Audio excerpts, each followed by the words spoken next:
কি হয়েছে মা? সুপ্তির কি হয়েছে? জানি না, দেখ না, সুপ্তির চেঁচামেচি শুনে এখানে আসলাম। কিছুক্ষণ পোলা বকে আর সারা শব্দ আসছে না। দরজাটা ভেঙে দেখ না ভিতরে কি হয়েছে। ঠিক আছে, সরো দেখি। তুনের পরপর পায়ের দ্বারা দেওয়া 3 ধাক্কায় শক্তপোক্ত কাঠের দরজাটা পড়ে যায় নিচে। সবাই ত্রস্ত পায়ে ভেতরে প্রবেশ করে। তবে ভেতরের দৃশ্য দেখে থমকায় সকলে। সকলের মুখে খেলে যায় চরম বিস্ময়ের ছাপ। সাথে সবার মাথায় ছোটখাটো একটা বজ্রপাত ঘটে। সুপ্তি মূর্ছিত অবস্থায় নিচে পড়ে আছে। বাম হাতের কবজি বেয়ে সরল চিকন রক্তের ধারা বইছে। প্রত্যাশা ওর থেকেই অদূরে হাঁটুতে মুখ গুজে বসে আছে। তবে ছোট্ট শরীরটা কেঁপে চলছে ভূমিকম্পে কম্পিত ধরার ন্যায়। রক্তাক্ত ছুরিটা দূরে কাউচের কাছে পড়ে রয়েছে। এমন দৃশ্য দেখে 2 মিনিটের জন্য সেখানেই হ্যাং মেরে দাঁড়িয়ে থাকে সবাই। পরপর সবাই ছুটে যায় সুপ্তির নিকট। সকলেই উৎকণ্ঠিত কণ্ঠে যখন বারবার সুপ্তিকে ডাকতে ব্যস্ত, তখন আমিনা বেগমের ক্রুদ্ধ দৃষ্টি নিবদ্ধ হয় প্রত্যাশাতে। তিনি দ্রুত পায়ে এগিয়ে গিয়ে টেনে তোলেন প্রত্যাশাকে। প্রত্যাশা তখনও জড়বস্তুর ন্যায় এক ধ্যানেই রয়েছে। সাথে ঠকঠক করে ছোট্ট শরীর কেঁপে কেঁপে উঠছে ক্রমাগত। তিনি সেসবকে পাত্তা না দিয়ে ক্রুদ্ধ কণ্ঠে বলেন, এই মেয়ে, কি করেছো আমার নাতনিকে? বলো কি করেছো? তুমি কি করেছো যার জন্য ওর এই অবস্থা? ওর হাত কেটেছো তুমি, তাই না? কি হলো বলো, কথা বলছো না কেন? এই মেয়ে, কথা বলছো না কেন তুমি? সঙ্গের মতো দাঁড়িয়ে না থেকে উত্তর দাও। প্রত্যাশা এখনো নিরুত্তর। সে যেন বাকশক্তি চিন্তা শক্তি সব হারিয়ে ফেলেছে। তার এখন একমাত্র কাজই যেন মেঝেতে পড়ে থাকা ওই রক্তের দিকে তাকিয়ে কাঁপাকাঁপি করা। বেয়াদব মেয়ে কোথাকার, চুপ করে আছো কেন? আর এভাবে কাঁপছো কেন? তুমি ওর এই অবস্থা করেছো, তাই না? ছোট লোকের বাচ্চা, কথা বল। যে সময় সবাই সুপ্তিকে নিয়ে ব্যস্ত ছিল, সে সময় প্রত্যাশাকে গালমন্দ করতে করতে নিজের অবশিষ্ট রাগটুকুকে সংবরণ করতে না পেরে তিনি একটা থাপ্পড় মেরে বসেন প্রত্যাশাকে। তার থাপ্পড়ে নিস্তব্ধ হয়ে যায় পরিবেশ। সবার চাহনি সেদিকেই নিবদ্ধ হয়। অবশ্য থাপ্পড়ের শব্দ নয়, তীব্র আওয়াজে কোনো কিছু পড়ে যাওয়ার শব্দে। তার থাপ্পড়ে প্রত্যাশার শীর্ণ কায়াটা গিয়ে পড়েছিল কাছের ছোট্ট সেন্টার টেবিলের গা ঘেঁষে। সেখানে মাথা লাগতেই কপালের পাতলা চামড়া কেটে রক্ত বেরিয়েছে অচিরেই। প্রত্যাশা কপালে লেগে থাকা রক্ত হাতে নিয়ে সামনে ধরে এক পল দেখতেই মূর্ছা যায় সেখানে। সাথে টেবিলে থাকা কাচের গ্লাসটা পড়ে যাওয়ার শব্দে ঝনঝন করে ওঠে ঘর। সকলেই বিস্মিত নয়নে ওদিকে তাকায়। তবু সবে সুপ্তিকে করে তুলতেই যাচ্ছিল, তবে প্রত্যাশার অমন অবস্থা দেখেই ছুটে আসে প্রত্যাশার নিকট। প্রত্যাশার নিকট হাঁটু মুড়ে বসে প্রত্যাশার মাথাটা ওর করে নিয়ে প্রত্যাশাকে ডাকে। মেয়েটা জ্ঞান হারিয়েছে। কপালের কোণ বেয়ে চিকন ধারায় রক্ত বের হচ্ছে। তরুণ আমিনা বেগমের দিকে তাকিয়ে দাঁতের দাঁত পিষে ক্রুদ্ধ কণ্ঠে উচ্চ গলায় শুধায়, হোয়াট দ্য হেল দাদু, এটা তুমি কি করলে? ওর গায়ে হাত তুললে কেন? তুমি দেখছো না ওর জন্য সুপ্তি দিদিভাইয়ের কি অবস্থা হয়েছে? ওকে কি এখনো আদর দিয়ে মাথায় বসিয়ে রাখবে নাকি? আর ইউ ক্রেজি দাদু? ও কেন সুপ্তির এ অবস্থা করতে পারে? ও ছাড়া আর কে আছে এ ঘরে? আর তুমি আসার আগে দিদিভাই কি বলছিল জানো? বারবার আহাজারি করে বলছিল প্রত্যাশা ওকে মেরে ফেলবে।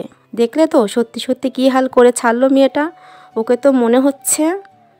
তোমার মনের কথা মনেই রাখো। আর একটা কথা বলবে না, আর না প্রত্যাশাকে কিছু বলবে। আই রিপিট, এটা নিয়ে আর কোনো কথা তুমি ওকে বলবে না। সবটা ঠিক হোক, তারপর আমি এসে তোমার সাথে কথা বলবো। তার আগে দয়া করে নিজের মুখটা বন্ধ রাখবে, প্লিজ। তরুণ প্রত্যাশাকে কোলে তুলে ত্রিধাকে উদ্দেশ্য করে বলে, আপনি অনেক গভীর ক্ষত হয়ে গিয়েছে, ব্লিডিং হচ্ছে। আপনি তুমি আমার ঘরে চলে এসো ফার্স্ট। তরুণ নিজের ঘরে এসে আলগোছে প্রত্যাশাকে শুইয়ে দেয়। ত্রিধাও প্রায় ওর পিছু পিছু আসে। ত্রিধা হড়বড় করে বলে, ভাই তুই যা, সপ্তমীকে হসপিটালে নিয়ে যা, আমি প্রত্যাশার খেয়াল রাখছি। সুপ্তিকে হাসপাতালে নেওয়ার দরকার নেই আপি। ওর ক্ষত গভীর নয়, শুধু উপর থেকে চামড়াটা কেটেছে আর উত্তেজনায় বা ভয়ে জ্ঞান হারিয়েছে। তাও কিছু নয় আপি। হাসপাতালে নিলে অযথা ঝামেলা হবে। ওর যে জায়গায় কেটেছে ডাক্তাররা ভাবে সুইসাইড অ্যাটেম্প্ট করতে চাইছিল, তখন আবার পুলিশে রিপোর্ট করাতে বলবে। বুঝতে পারছো? তুমি ডাক্তার রেহমানকে ডেকে নাও, উনি এসে ট্রিট করে দেবে। সাথে প্রত্যাশাকেও। যাও ফার্স্ট কল করো, আর সাথে ফার্স্ট এইড বক্সটাও প্লিজ একটু দিয়ে যাও। তুনের কথায় মাথা নেড়ে ত্রিধা ফার্স্ট এড বক্সটা তুনের হাতে দিয়ে ডক্টরকে ফোন করতে চলে যায়। থমথমকে মুখে বাড়ির সকলে দাঁড়িয়ে আছে সুপ্তির ঘরে। শুধু ত্রিধা ছাড়া সে রয়েছে প্রত্যাশার ঘরে। ডক্টর সুপ্তির হাতে ব্যান্ডেজ করেছে। ভদ্রলোক ওদের বাড়ির পারিবারিক ডাক্তার। এরকম সেন্সিটিভ কেসে তাকেই ডাকা হয়েছে। পরপর ঔষধগুলো তূর্ণকে বুঝিয়ে দিয়ে বলে, ক্ষত বেশি গভীর নয়, ঠিক হয়ে যাবে তাড়াতাড়ি। তবে এবার থেকে খেয়াল রাখবে যাতে ওরকম সেন্সিটিভ জায়গায় না কাটে। ভাগ্য ভালো যে শিরাটা কাটেনি, শিরা কাটলে কিন্তু ক্ষতি হতে পারত। Yes uncle. ঠিক আছে, আমি ওষুধ লিখে দিয়েছি, সেগুলো নিয়মিত খাওয়ার। আশা করছি 10-15 দিনের মধ্যে ক্ষত ঠিক হয়ে যাবে। Okay uncle.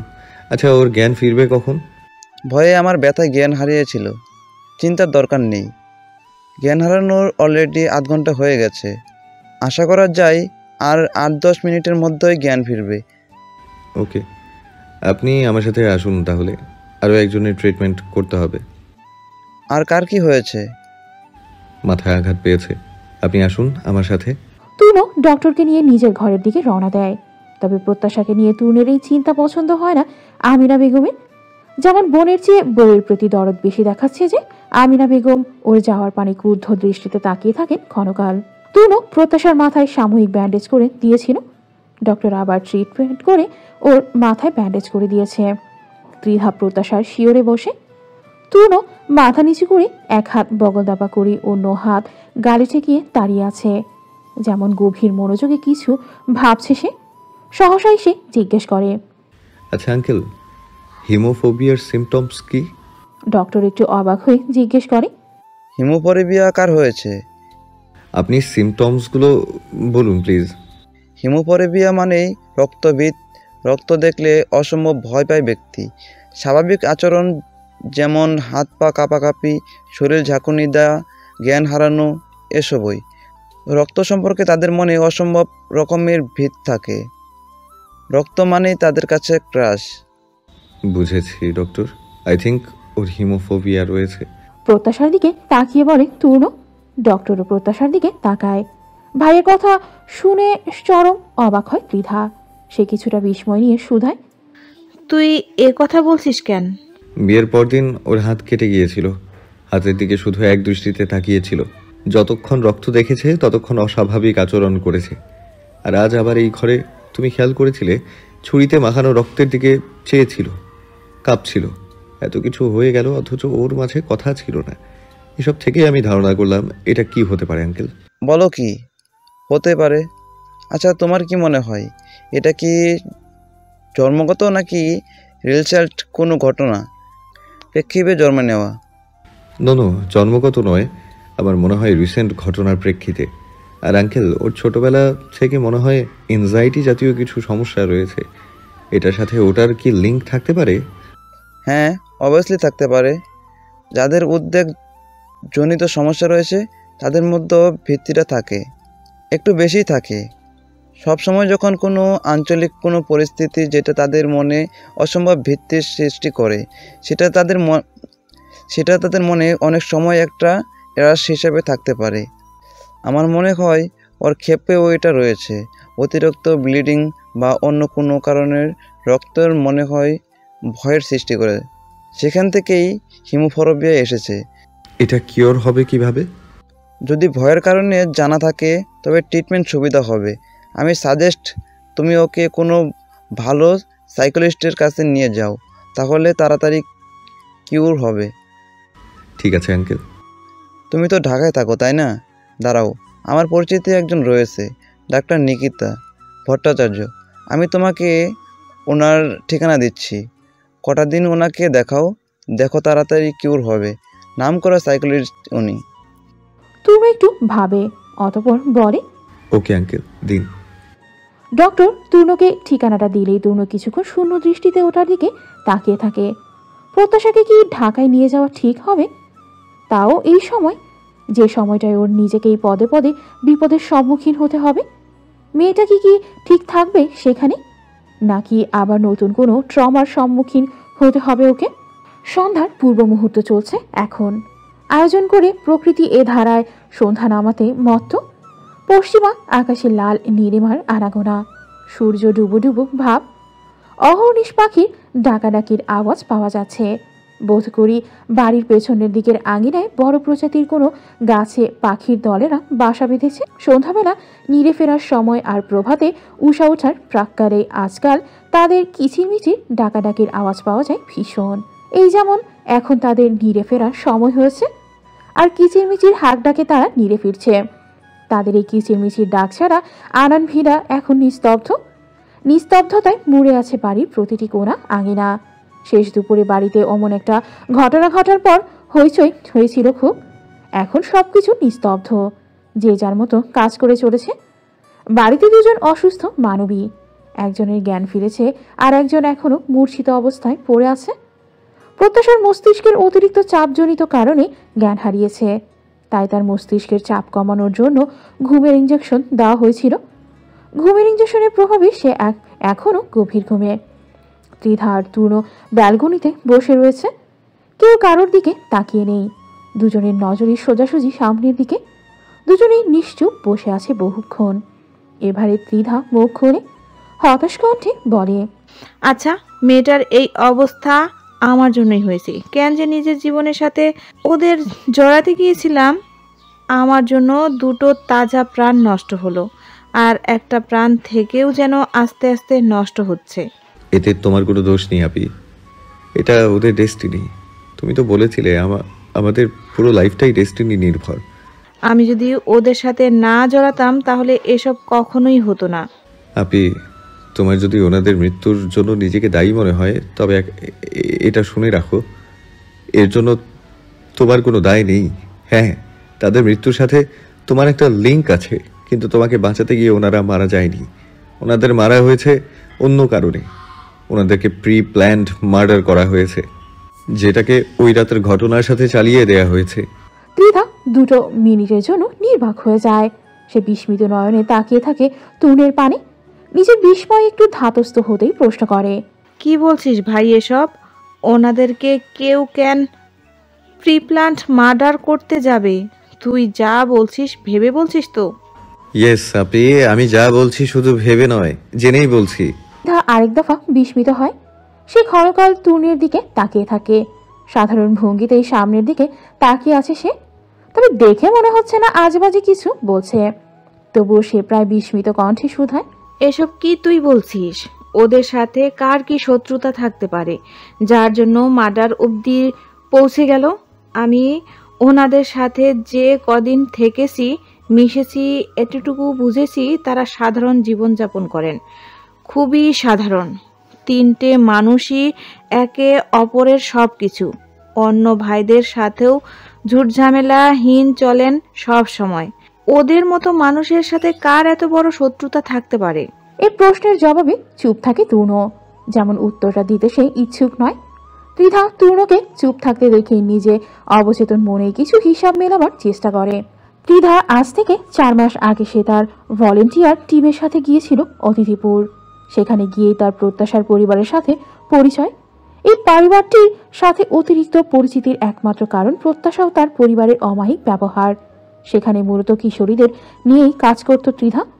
প্রত্যাশার মতো মিষ্টি মেয়েটার সাথে খুব অল্প সময় কিভাবে যেন সখ্যতা গড়ে ওঠে।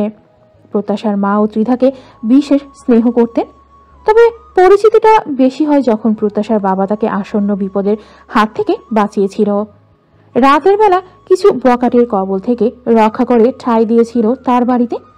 তারপরেই অতিথিপুরে থাকার দিনগুলোতে বেশ সময় কাটিয়েছে ওদের সাথে, তবে কখনো মনে হয়নি তাদের সাথে কারো এত বড় শত্রুতা রয়েছে যে তাদের মার্ডার করতে পারে। সেদিন রাতে যা আর তাদের সাথে ঘটেছিল তার তো মনে হয়েছিল মানুষগুলোর মৃত্যুর পেছনে সেই প্রত্যক্ষভাবে দায়ী। অবশ্য সেটাই মনে হওয়ার কথা। সেদিন রাতটি ছিল অমাবস্যার ভয়াল আধারে ছেয়ে। আকাশে মেঘের আনাগোনা, ক্ষণে ক্ষণে বিদ্যুৎ চমকানোর ফলে সবকিছুতেই কেমন একটা ভীতি সঞ্চার করেছিল। ত্রিধা অমন সময় নিজের ক্যাম্পে ফিরছিল। তার সহকারী আগেই অসুস্থতার কারণে ফিরে এসেছিল, সেজন্য সেদিন তাকে একাই ফিরতে হচ্ছিল ক্যাম্পে। ঠিক অমন একটা রাতেই সেই বকাঠিগুলো আবারও তাকে ধাওয়া করে। যাদের কবর থেকে একদিন প্রত্যাশার বাবার উসিলায় বেঁচে গিয়েছিল, ঠিক তাদের কবরে আবারও পড়তে হয় তাকে। এবং আশ্চর্যজনকভাবে সেদিনও প্রত্যাশার বাবাই উসিলা হিসেবে আসেন সেখানে। ত্রিধা যতদূরে জানে সেই রাতে একটা গরুর ডেলিভারি হওয়ার কথা ছিল। ভদ্রলোক সেখানেই গিয়েছিলেন। সেখান থেকে ফেরার পথে ত্রিধার বিপদ তার দৃষ্টিগোচর হয়। তিনি ত্রিধাকে তাড়াতাড়ি মোটর সাইকেলের পেছনে উঠতে বলে খুব কৌশলে ত্রিধাকে নিয়ে সেখান থেকে বেরিয়ে আসেন। নিয়ে আসেন নিজের বাড়িতে। সে রাতে প্রত্যাশার বাবা মা আর সে উপস্থিত ছিল সেখানে। তবে বিপদের জন্য তাদের পিছু ছাড়েনি। কালবৈশাখী ঝড়ের ন্যায় সে রাতে তাদের ওপর বিপদ পুনরায় আসতে পড়ে। আততায়ীরা হামলা করে তাদের ওপর। তাদের মধ্যস্থতা ধস্তাধস্তি হয়েছিল। এক পর্যায়ে ত্রিধার মাথায় রক্ত, কোনো রডের আঘাত করা হলে জ্ঞান হারায় সে। তারপরে ঘটনা তার অজানা, কি হয়েছিল জানা নেই। যখন জ্ঞান ফেরে তখন পুরো বাড়ি নিস্তব্ধ। ঝড়ের পরে যেমন সব লণ্ডভণ্ড একটা খণ্ডিত চিত্র তৈরি হয়, ঠিক তেমন। তবে ঝড় উঠে ত্রিধার অন্তর্কোণে। যখন তার দৃষ্টিগোচর হয় গুলিবিদ্ধ দুটো রক্তাক্ত দেহ, আর তাদের রক্তের রঞ্জিত হওয়া প্রত্যাশা তাদের পাশেই মেঝেতে মূর্ছিত অবস্থায় পড়ে আছে। চারিদিকে লোকজন, আওয়াজ কিছুই ত্রিধার কানে ঢোকেনি, মস্তিষ্কে পৌঁছায়নি। তার চিন্তাশক্তি লোপ পেয়েছিল সে সময়। মস্তিষ্ক তার কর্ম বন্ধ করে দিয়েছিল। পরিবেশের ন্যায় সেও ঠান্ডা বনে গিয়েছিল। ঠান্ডা অতি ঠান্ডা। সেদিন ত্রিধা বুঝেছিল তাকে বাঁচাতে গিয়ে তাদেরই পরিণতি। তার জন্য, শুধুমাত্র তার জন্যে সেদিন দুটো তাজা প্রাণ হারিয়েছিল। বাচ্চা একটা মেয়ে অনাথ নিঃস্ব হয়েছিল। ভাগ্যক্রমে প্রত্যাশা সে রাতে বাড়ির বাইরে ছিল। সেজন্যই বোধহয় মেয়েটা এখনো জীবিত আছে। হয়তো না জানি তারও কি পরিণতি হতো সেদিন। হয়তো তার জন্য ওই ফুলের মতো মেয়েটার। না, ত্রিধার কিছু ভাবতে পারছে না। অল্পক্ষণের ব্যবধানে তিক্ত অতীত মনে করে চিত্ত বিচলিত হয় ত্রিধার। তিক্ত অতীত সর্বদাই আমাদের পোড়ায়। সহসাই ত্রিধা নিচের অন্তঃকোণে জ্বালা পোড়া অনুভব করে। অপরাধের গ্লানিতে চেয়ে যায় অন্তর। সে তূর্ণকে চরম অধৈর্য কণ্ঠে জিজ্ঞেস করে, চুপ করে থাকিস না তূর্ণ, প্লিজ বল, ওনাদেরকে কেউ কেন মার্ডার করবে? করলেও কে করেছে? তুই কি জানিস এক্স্যাক্টলি কি হয়েছিল সেদিন? প্লিজ বল ভাই, প্লিজ। বোনের অধৈর্য কণ্ঠ শুনে এবারে ওর দিকে তাকায় তূর্ণ। বলে, শান্ত হও আপি, ডেসপারেট হয়েও না প্লিজ। আমি তোমাকে সব বলবো, সব। তবে তুমি কি আমার কথা বিশ্বাস করবে? মনে রেখো, তুন্দ কখনোই অহেতুক কোনো কথা বলে না। করব, সব বিশ্বাস করব। তুই প্লিজ বল কি হয়েছিল সেদিন। আমি তোমাকে যতটুকু বলবো ঠিক ততটুকুই শুনবে তুমি। এর বেশি কোনো প্রশ্ন করতে পারবে না এখন, ওকে? তুই বল, তুই যা বলবি তাই শুনবো, বাড়তি কিছু জিজ্ঞাসা করব না। তোমার বর মেরেছে ওদেরকে। ত্রিধার মাথায় যেন বড়সড় একটা বজ্রপাত ঘটে। এরকম ভাবনা অতীব অবাস্তব একখানা কথা শুনে তার মাথা ঘুরে যাওয়ার উপক্রম। সে বিমূঢ় নয়নে চেয়ে থাকে তূর্ণের পানে। সে কি ভুল শুনল নাকি? হ্যাঁ, ভুলই হবে। সে ফের তূর্ণকে শোধায়, কি বললি? আর একবার বল। তুমি যা শুনেছো তাই বলেছি। তুমি ভুল শোনোনি আপি, তুমি ঠিকই শুনেছো। ত্রিধা অবাকের চরম ধাপে পৌঁছায়। এসব কি বলছে তূর্ণ? সাদাব আর খুন? না, এটা কখনোই হতে পারে না। হ্যাঁ, ঠিক আছে, সাদাব রাজনীতি করে। রাজনীতি করতে গিয়ে কিছু নীতি বহির্ভূত কাজও করে। তাই বলে খুন, মানুষ হত্যার মতো এত বড় পাপ কাজ করবে না? এটা সম্ভব? এটা অসম্ভব। এসব কি আজে বাজে বকছিস তূর্ণ? তুই পাগল হয়ে গেছিস তূর্ণ, তুই পাগল হয়ে গেছিস। এটা অসম্ভব, অসম্ভব এটা। প্রায় চেঁচিয়ে কথাগুলো বলে ত্রিধা। তূর্ণ শীতল কণ্ঠে বলে, শান্ত হও আপি, আমি পাগল হইনি। আমি যা বলছি সব কিছু জেনে শুনে বুঝে সজ্ঞানেই বলছি। না, মিথ্যা বলছিস তুই তূর্ণ, তুই মিথ্যা বলছিস, চরম মিথ্যাবাদী তুই। তুই আমার সাথে এরকম একটা মিথ্যা বলতে পারলি? আপনি প্লিজ শান্ত হও। আমি মিথ্যে বলছি না। আমার কি লাভ যে এরকম একটা সেন্সিটিভ বিষয় নিয়ে মিথ্যে বলবো? হ্যাঁ, মানছি সাদাব রাজনীতি করে, সে ভালো নেতা নয়। তার মানে এই নয় যে সে খুনি। এটা অবাস্তব একটা কথা। আর প্রত্যাশার মা বাবার সাথে ওর কি শত্রুতা থাকতে যাবে যে ওনাদেরকে মারবে? আর তুই যে কথাটা বলছিস, কিসের ভিত্তিতে এত বড় একটা এলিগেশন আনছিস ওর উপর? তুই কি প্রমাণ আছে তোর কাছে? সেটাই তো খুঁজছি। তার মানে তুই প্রমাণ ছাড়াই একটা কথা বলে দিলি? আর তুই খুঁজবি মানে কি? তুই কি পুলিশ যে খুনের তদন্ত তুই করবি? ত্রিধার প্রশ্নে তূর্ণ আলগোছে একটু অথর বাকি একটুখানি হাসে। বলে, না, আমি পুলিশ কিছুই নই আপি। তাহলে তুই তদন্ত করবি কেন? আমি নয়, তদন্ত পুলিশই করবে। আমি সেটাই বলতে চেয়েছি। ও খুন করেনি। শক্ত কণ্ঠে বলে ত্রিধা। তরুণ অমনভাবেই বলে, শুধু খুন নয়, সে আরো অনেক কিছুই করেছে। কি করছে ও? এখনো সময় আসেনি আপনি, যখন সময় আসবে তখন ঠিকই জানতে পারবে। আর তোমার বরের ব্যাপারে যা বললাম সব ঠিকই বললাম। তুমি ওনার থেকে যথাসম্ভব ডিস্টেন্স রাখার চেষ্টা করবে। সে ভালো মানুষ নয়। জানি, তবে সে খুনি নয়। বিশ্বাস করা না করা সেটা সম্পূর্ণ তোমার ব্যাপার। তবে আমি আরো একবার বলবো, একটা কথা মনে রেখো, তূর্ণ কখনো বাজে বা অবাস্তব কথা বলে না।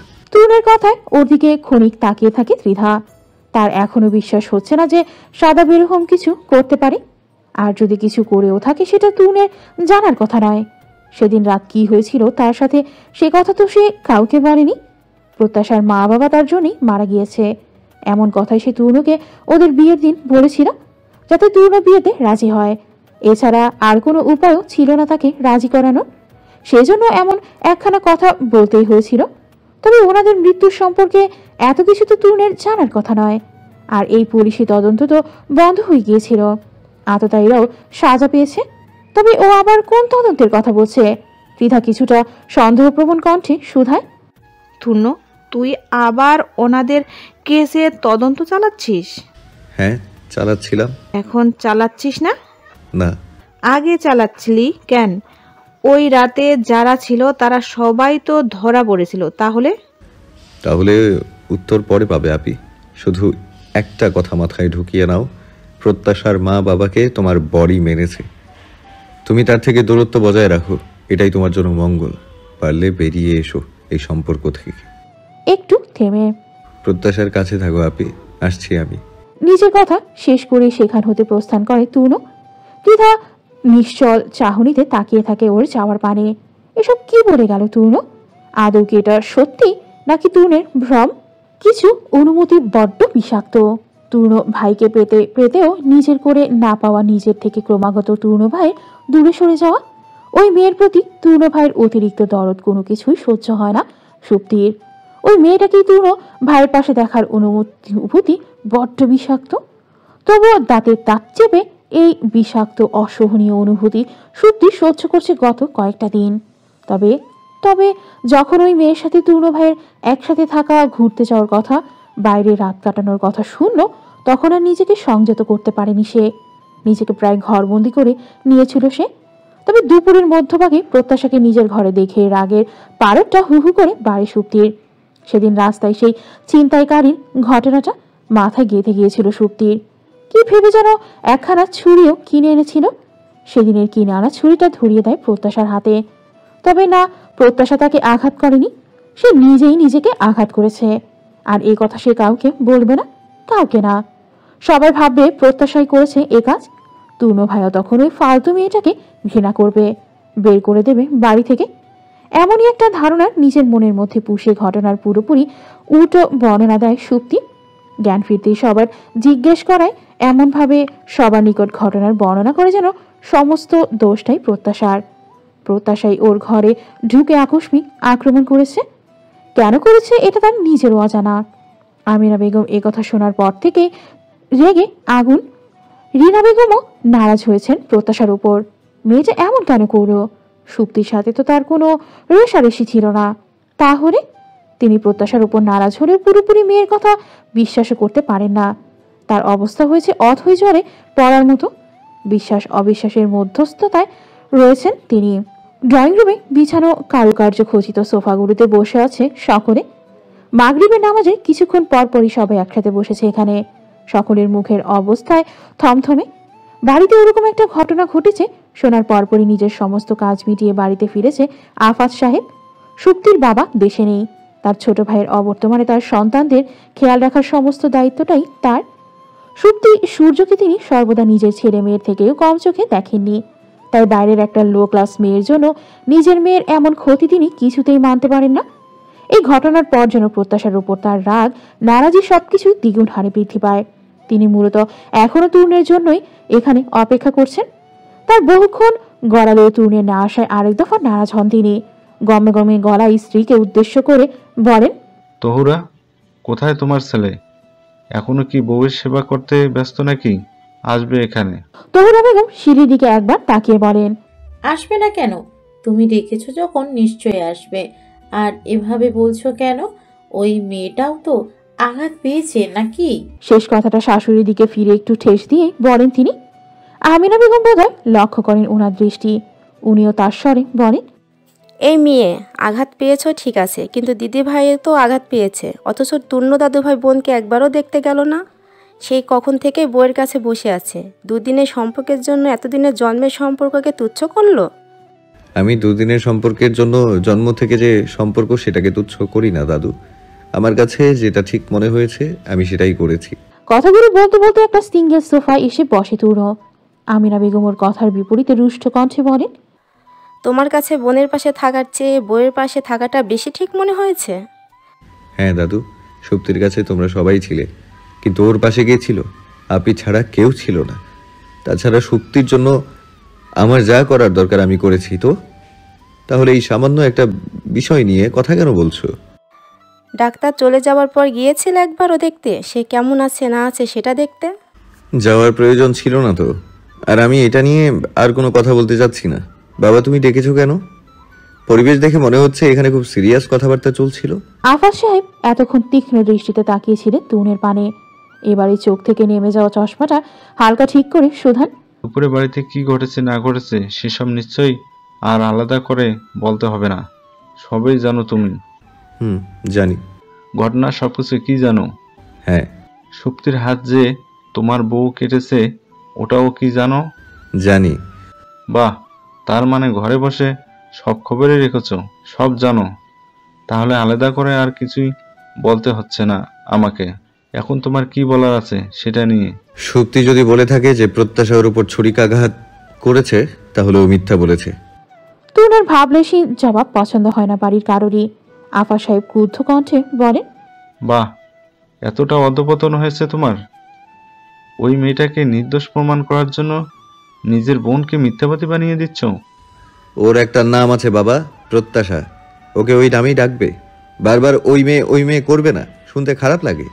আর প্রত্যাশার জন্য আমি সুপ্তিকে মিথ্যেবাদী বানাচ্ছি না, সুপ্তি নিজেই মিথ্যে কথা বলছে।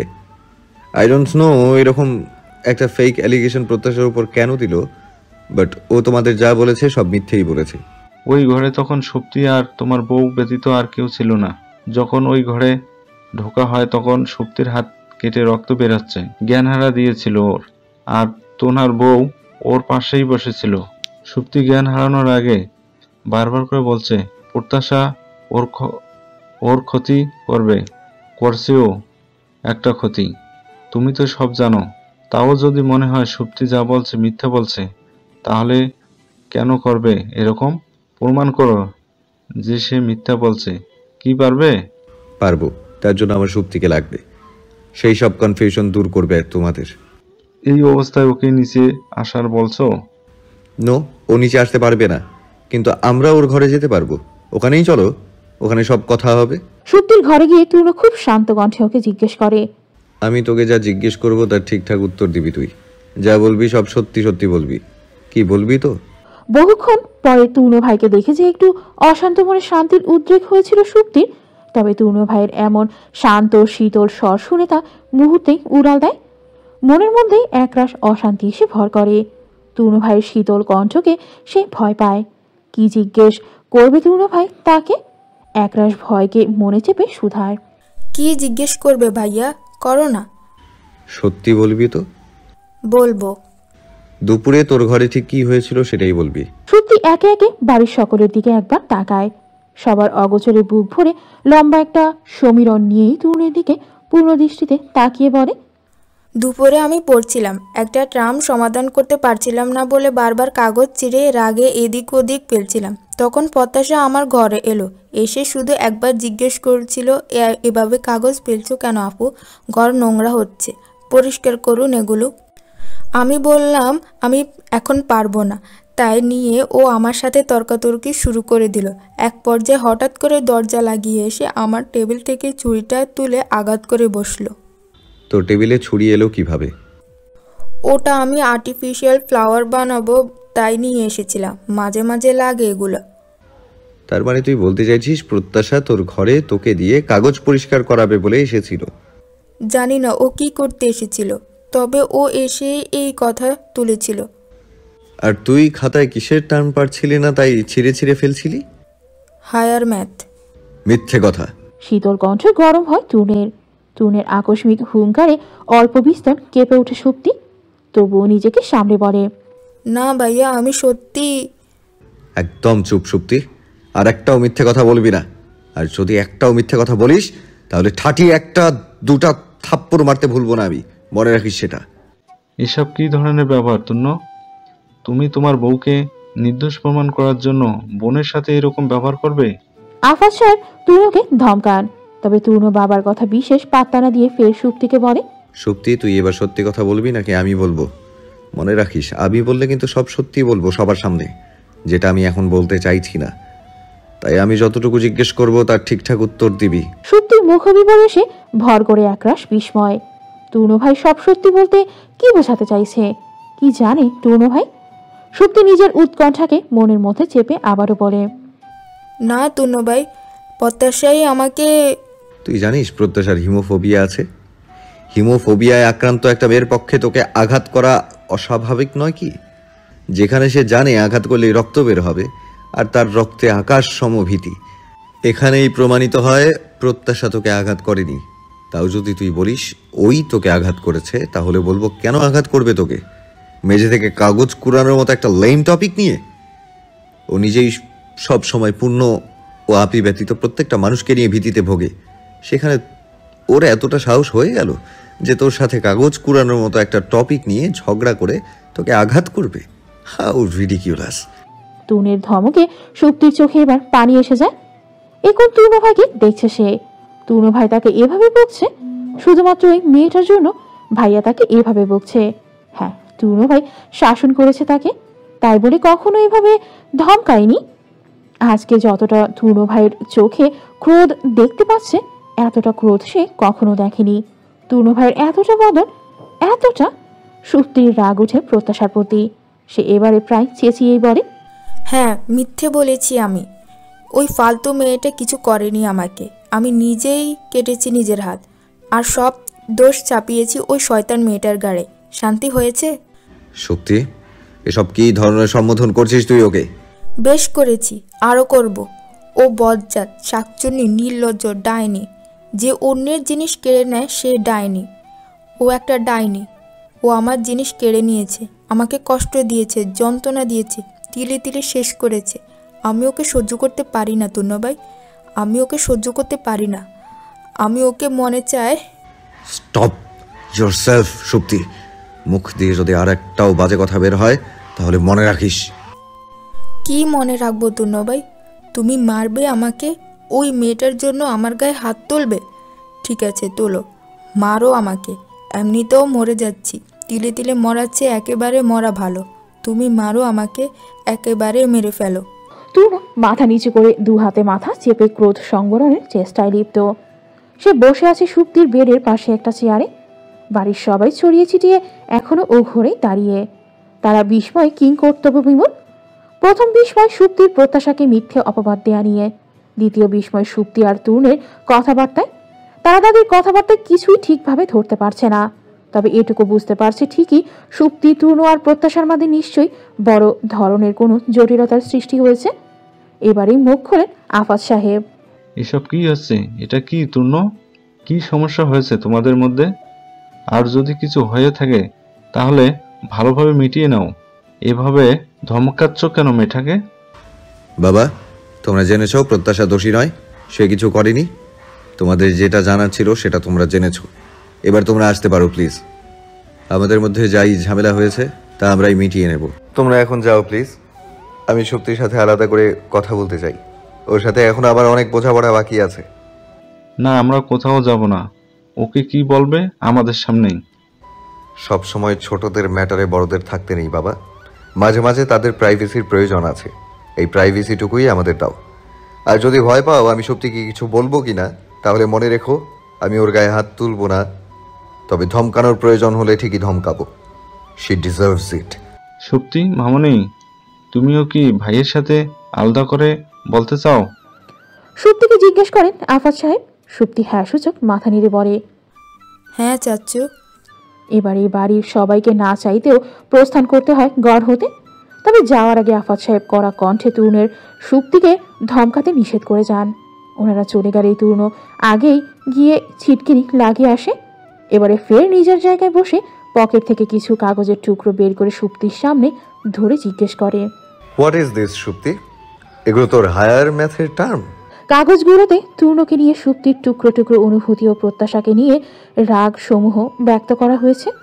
সুপ্তি বিস্মিত চোখে তরুণের দিকে তাকায়, তোতলানো গলায় বলে, এগুলো তুমি কোথায় পেলে ভাইয়া? তুই কি ভেবেছিলি এসব কাগজ তুই এলোমেলো করে ঘরে ফেলে রাখবি আর কেউ দেখতে পাবে না? তোর হাত কেটে যাওয়ায় সবাই তোকে নিয়ে ব্যস্ত হয়ে পড়বে, আর এসব কাগজে কেউ হাতও লাগাবে না। সবাই নিরু বা খালাকে দিয়ে পরিষ্কার করিয়ে নেবে। না ভাইয়া। চুপ। এই জন্য তোর প্রত্যাশার উপর এত রাগ, আর এইভাবে ওর উপর একটা ফেক অ্যালিগেশন দিলি? আমার তো মনে হয় তুই প্রত্যাশাকে ছুরিকাঘাত করতে চাইছিলি, কিন্তু সমস্ত দোষটা তোর হবে দেখে তুই নিজেই নিজের হাত কেটে প্রত্যাশার ঘাড়ে সমস্ত দোষ চাপালি। এক মিনিট। হঠাৎ কিছু মনে পড়েছে এমন ভঙ্গিতে। বিয়ের পর দিন যেদিন আমার ফটোটা ভেঙেছিল, তুই হাত দিয়েছিলি, বলছিলি প্রত্যাশা তোকে আঘাত করেছে। ওটাও মিথ্যে ছিল, তাই না? তুই নিজেই নিজের হাতে আঘাত করে আমার কাছে এসে প্রত্যাশার নামে দোষ দিচ্ছিলি, তাই না? সুপ্তি কিছু বলল না। ওর অক্ষিকটর ভেদ করে কপল গড়িয়ে শুধু নিঃশব্দে নোনা পানি বেরোচ্ছে। সুপ্তিকে চুপ থাকতে দেখে ধমকে ওঠে তরুণ। কি হলো বল, এখন কাঁদছিস কেন? এই জন্যই তুই সেই প্রথম দিন থেকেই প্রত্যাশার প্রতি আগ্রাসী মনোভাব পোষণ করছিলি, বারবার ওকে আঘাত করার চেষ্টা করছিলি, তাই তো? হ্যাঁ হ্যাঁ হ্যাঁ, ঠিক তাই। আর আমি যা করেছি বেশ করেছি। আমি ওসব কিছু করেছি কারণ আমি তোমাকে ভালোবাসি। আই লাভ ইউ তূর্ণ ভাই, I really love you so much. আমি তোমাকে ভালোবাসি বলে এসব করেছি, আর আমার জায়গায় তুমি থাকলে ঠিক এটাই করতে। কখনো করতাম না এরকম। আমি দেখতে পারতে তো নিজে ভালোবাসার মানুষকে অন্য কারোর সাথে সংসার করতে। তুই যেটা করেছিস ওটা বেহায়াপনা, ভালোবাসা নয়। আর তোর একতরফা ফিলিংসের জন্য আর কতটা বেহায়াপনা করবি সুপ্তি? বন্ধ কর এসব, আর নিজের ফিলিংসকে সংযত কর। মনে রাখিস আমি এখন বিবাহিত, আর আমাকে নিয়ে তোর বিশেষ কোনো ফিলিংস রাখাও পাপ। আর ওই মেয়েটা যে আমাকে দিনের পর দিন কষ্ট দিচ্ছে, সেটা পাপ নয়? ও তোকে কষ্ট দিচ্ছে না, তুই নিজেই নিজেকে কষ্ট দিচ্ছিস। তোর এই একতরফা ফিলিংস থেকে মুভ অন কর। পারবো না তূর্ণ ভাই, আমি পারবো না। আমি যে তোমাকে বড্ড ভালোবাসি। তুমি ফিরে এসো না তূর্ণ ভাই, প্লিজ ফিরে এসো। এতটা নিষ্ঠুর হইও না, তুমি এতটা নিষ্ঠুর হইও না। ছেড়ে দাও তুমি ওই মেয়েটাকে। আমি কখনো তোর ছিলাম না সুপ্তি, যে ফিরে আসার কথা বলছিস। আমি তোকে সবসময় নিজের বোনের চোখেই দেখেছি। ত্রিধা আপি যেমন আমার বোন, তুইও আমার আর একটা বোন, শুধুই আমার বোন। আর আমি সবচেয়ে নিষ্ঠুর হব ওকে ছাড়লে, তাই এটা কখনোই সম্ভব নয়। আমি ওকে ছাড়তে পারবো না, তবে তোকে শুধরাতে পারবো। তুই নিজের ফিলিংসকে সামলা, তোর ফিলিংসের আঁচ যেন ফার্দার প্রত্যাশার উপর আর না আসে। ও এমনিতেই ট্রমায় রয়েছে, ওর ওপর আর কোনো চাপ আমি চাই না। তুই নিজেকে, নিজের সাথের ফিলিংসকে সামলা। আই রিপিট, নিজের ফিলিংস থেকে মুভ অন কর। এটাই সবার জন্য মঙ্গল। আসছি আমি। নিজের বক্তব্য শেষ করে ঘর হতে প্রস্থান করে তরুণ। সুপ্তির মন চায় দৌড়ে গিয়ে তরুণ ভাইয়াকে জড়িয়ে ধরতে, কিন্তু হাতে ক্যানোলা লাগানো বেধায় সে বাধাগ্রস্ত হয়। রাগে জেদে হাতের ক্যানোলাটা ছিঁড়ে ফেলে। সেখান থেকে গল গল করেই রক্ত বের হতে শুরু করে। তীব্র ব্যথা অনুভূত হয়, তবে সে ব্যথা অন্তরের ব্যথার কাছে নিতান্তই তুচ্ছ মনে হয়। সে সেখানেই বসে হুহু করে কেঁদে ওঠে, সাথে সাথে বলে, আমার ভালোবাসাকে আজ বুঝলে না তূর্ণ ভাই। যেদিন তুমি ভালোবাসবে সেদিন বুঝবে ভালোবাসার মানুষকে অন্য কারোর সাথে দেখার কষ্ট ঠিক কতটা, ভালোবাসা মানুষকে কতটা নিচে নামায়। আমি চাই তোমার ভালোবাসা তোমায় নিচে নামাক, তুমিও সেই কষ্ট অনুভব করো যা আমি করছি। তাহলেই বুঝবে ভালোবাসা আমাদের অন্তরকে ঠিক কতটা পোড়ায়। নিস্তব্ধ আধারিয়া রাত গভীর হচ্ছে হো আস্তে আস্তে। চারদিক আধারে মোড়া। মানুষজন রাতের কৃত্রিম আলোগুলো নিভিয়ে সব ঘুমের দেশে পাড়ি জমিয়েছে অনেক আগেই। এখন শুধু জ্বলছে রাস্তার ধারে দম্বে দাঁড়িয়ে থাকা ল্যাম্পপোস্টের হলুদাভ বাতি। বাতির ঠিক নিচ বরাবর দাঁড়িয়ে রয়েছে নেড়ি কুত্তার দল। সেগুলো ক্রমাগত আওয়াজে ঘেউ ঘেউ করে চলেছে, যেন নিজেদের মধ্যে এই মাঝরাতে ক্রন্দন করে চলেছে। নিজের ঘরের ব্যালকনিতে দাঁড়িয়ে সিগারেট ফুঁকতে ফুঁকতে নিবিড় দৃষ্টিতে সে দৃশ্যই দেখে চলেছে তরুণ। হয়তো বোঝার চেষ্টা করছে এই রাত দুপুরে কি নিয়ে ক্রন্দন করছে ওরা। ডান হাতে তর্জনী ও মধ্যমা আঙুলের সাহায্যে সিগারেট ধরে রাখা, মাঝে মাঝে সেটাকে ওষ্ঠের ফাঁকে গুজে ওটা থেকে নিকোটিন আস্বাদন করছে। নিকোটিনের ধোঁয়াগুলো উড়িয়ে দিচ্ছে ওই নিকোষ কালো আধারে মোড়া অম্বরের তরে। হঠাৎ কারো কাশির খুক খুক কাশির আওয়াজ কর্মে ব্যাঘাত ঘটে তরুণের। সে ঘাড় বাঁকিয়ে তাকায় শব্দের উৎসের দিকে। ব্যালকনিতে আসার দুয়ারে দাঁড়িয়ে খুক খুক করে কেসে চলেছে প্রত্যাশা। পরনে থাকা খয়েরি রঙের শাড়ির আঁচলটা আষ্টে পৃষ্ঠে গায়ে পেঁচিয়ে রেখেছে। লম্বা চুলগুলো আলগা করে বাঁধা, শুয়ে থাকার কারণে বোধহয় আলগা হয়ে গেছে। কপালে বড় সড়ো শুভ্র রঙা ব্যান্ডেজ পেঁচানো। তরুণ ওকে একবার ভালো করে দেখে নিয়ে ভরাট কণ্ঠে বলে ওঠে, উঠেছো কেন? আর ভালো লাগছে না শুয়ে থাকতে। এখন শরীর কেমন লাগছে? ভালো। বেশ। আর আমি না তোমাকে শাড়ি পরতে নিষেধ করেছি, আবার শাড়ি পরেছো কেন? প্রত্যাশা এবার নিজের দিকে তাকায়, মিনমিনে গলায় বলে, শাড়ি না পরলে দাদু রাগ করবে। তো আমি চাই না আমার উপর রাগ করে কেউ থাকুক। কে রাগ করে থাকলো না থাকলো সেসব তোমার দেখার দরকার নেই। আজ থেকে আমি যেটা বলবো সেটাই তুমি করবে, বুঝেছো? তরুণের প্রস্তাব বোধহয় পছন্দ হয় না প্রত্যাশার। সে চুপ করে থাকে। তরুণ ফের বলে, কি বুঝেছো তো? শোনো প্রত্যাশা, তুমি যদি ভেবে থাকো আমার কথার অবাধ্য হবে, তবে সেটা তোমার ভুল। আজ থেকে আমি যা বলবো তুমি তাই করবে, অন্য কারো কথা শোনার দরকার নেই। কথাটা মাথায় ঢুকিয়ে নাও। তরুণের গমগমে কণ্ঠের বিপরীতে কিছু বলার সাহস পায় না প্রত্যাশা। তরুণের কণ্ঠ শুনেই ও বেশ বুঝেছে যে মানুষটা রেগে আছে। এখন ওর কথার অবাধ্য হলে যদি আরও রেগে যায়। প্রত্যাশা মেনে নেয় তরুণের কথা, আর গোছে হ্যাঁ সূচক মাথা নাড়ে। তরুণ জিজ্ঞাসা করে, আর কিছু বলবে? প্রত্যাশার প্রশ্ন শুনে ওর হাতের দিকে তাকিয়ে কাশতে কাশতে বলে, আপনি ওসব ছাই পাশ খান নাকি? দয়া করে ফেলুন ওটা, আমার দম নিতে কষ্ট হচ্ছে। তরুণ ওর কথা শুনে ঠোঁট বাঁকিয়ে একটুখানি হাসে। হাতে থাকা সিগারেটটার দিকে তাকিয়ে বলে, এটা তো সিগারেট, ছাইপাশ হলো কিভাবে? সিগারেট ছাইপাশ নয়, জানেন না ধূমপান স্বাস্থ্যের পক্ষে ক্ষতিকর। তাই নাকি? কই জানতাম না তো। প্রত্যাশা তরুণের কথা শুনে চোখ পিট পিট করে তাকায় ওর দিকে, ঠোঁট ফুলিয়ে বলে, জানতেন না?